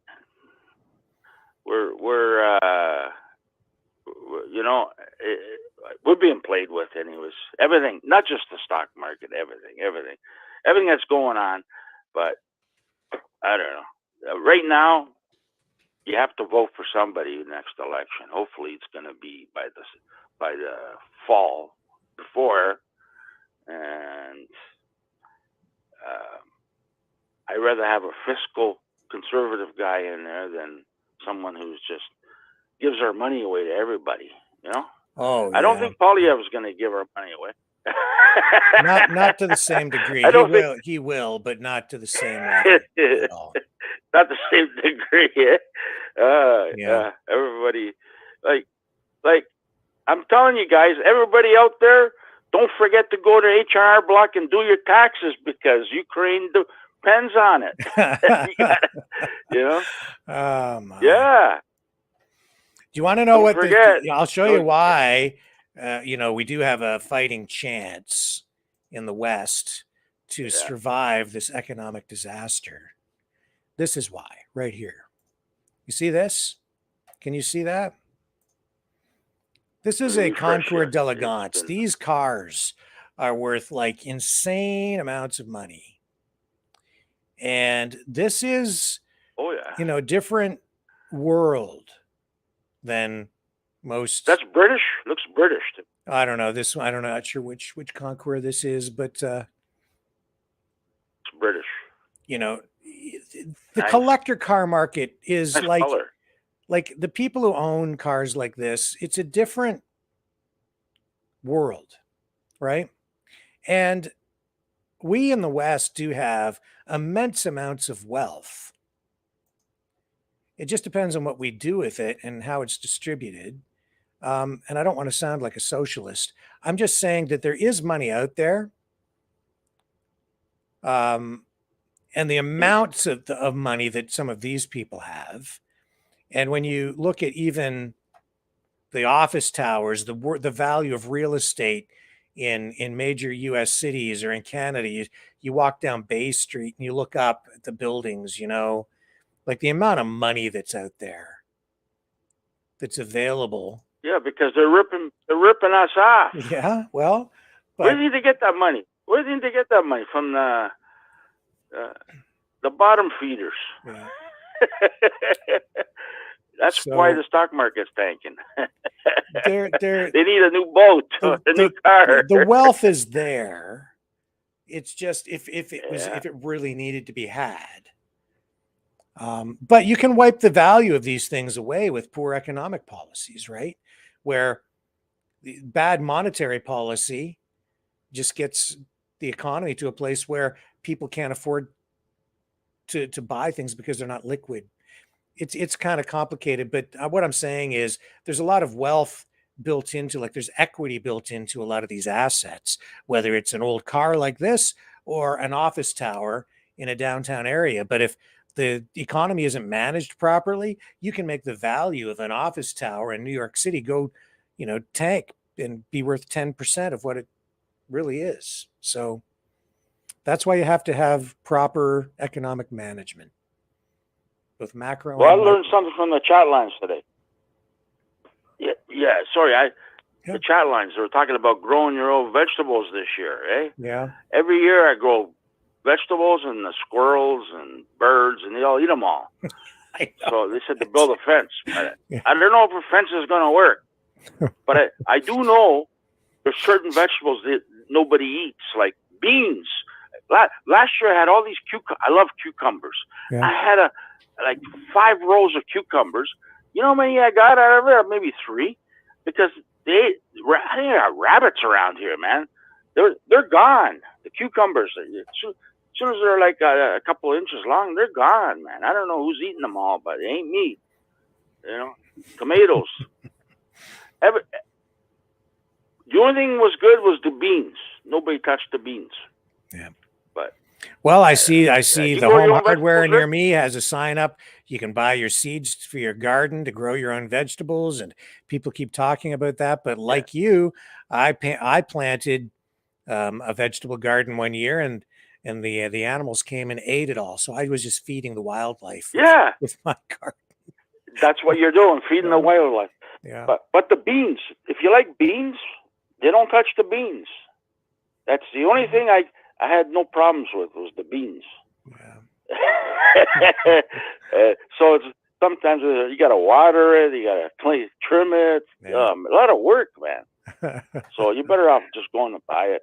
Well, around here we have a lot of rabbits. Go broke. We have a lot of rabbits around here, so I think they nibble away at the carrots and the things like that. So my cat grabbed a rabbit once and brought it in the house, and I'm looking at it, and I go, "What the hell are you doing?" The rabbit jumped like 6 feet all the way out the door and went in a hole where my garden was. Yeah. So but he's not there. I don't think he's there anymore. Well, actually, I seen him last year. Yeah, I seen him walking around the garden there. Yeah. I got rabbits. But well, listen, John, anyways, we're going to Rick, wrap it up for the night, my friend. Yeah, we'll talk to you again. And nice show, good show actually. Yeah, it was a good show tonight. Thank you, John. Again, yeah. Pleasure. We'll talk to you later. You betcha, my friend. Catch you on the flip side. See you. Okay. Okay, guys, that gets us to, well, we're almost to 9:30. So I'm sorry I've got a bunch of other calls in the queue, but I have to address some other things around here tonight before I go to bed. So more work to be done. And I have to take my dog out to visit the rabbits in the neighborhood too before I go to sleep. So he's very demanding that way. So I do apologize. Can't get through the rest of the calls this evening. I do try to get through them all before we sign off, but just not gonna happen tonight. If you haven't liked, shared, subscribed, please consider doing that. It really helps us. Even if you just smash the like button, it helps defeat the algorithm and gets us up in the search engine rankings. And that helps the channel immensely. Make sure you hit the notification bell if you do subscribe on YouTube. Please consider subscribing over on Rumble and like and share on Facebook. That helps us out a great deal as well. You can support the channel at freedomreporters.com. That takes you to the PayPal donation page. That's honestly for us probably the best way for you to donate. Just go to that URL, freedomreporters.com, and that helps us out immensely. You can also donate at Maverick Donations through the Give, Send, Go page over there if you're more comfortable doing that. So that's always an option. And for those of you who have donated in the chat this evening and before, thank you. Greatly appreciate your help. The money that comes in helps us fund the operation. Wouldn't be possible without it. We don't have any other sponsors. It's strictly you guys supporting what we're doing here with this work. And there are expenses to be covered, like the phone system, the subscriptions, the software, the hardware, the whole operation. Even Rumble charges a fee for us to be on there. So there's more going on than meets the eye. It's not that simple to keep us operational. But you guys make it possible. Thank you, everyone, very much for spending the time here tonight. I will be back tomorrow, 6 p.m. Eastern Standard Time, on the flip side.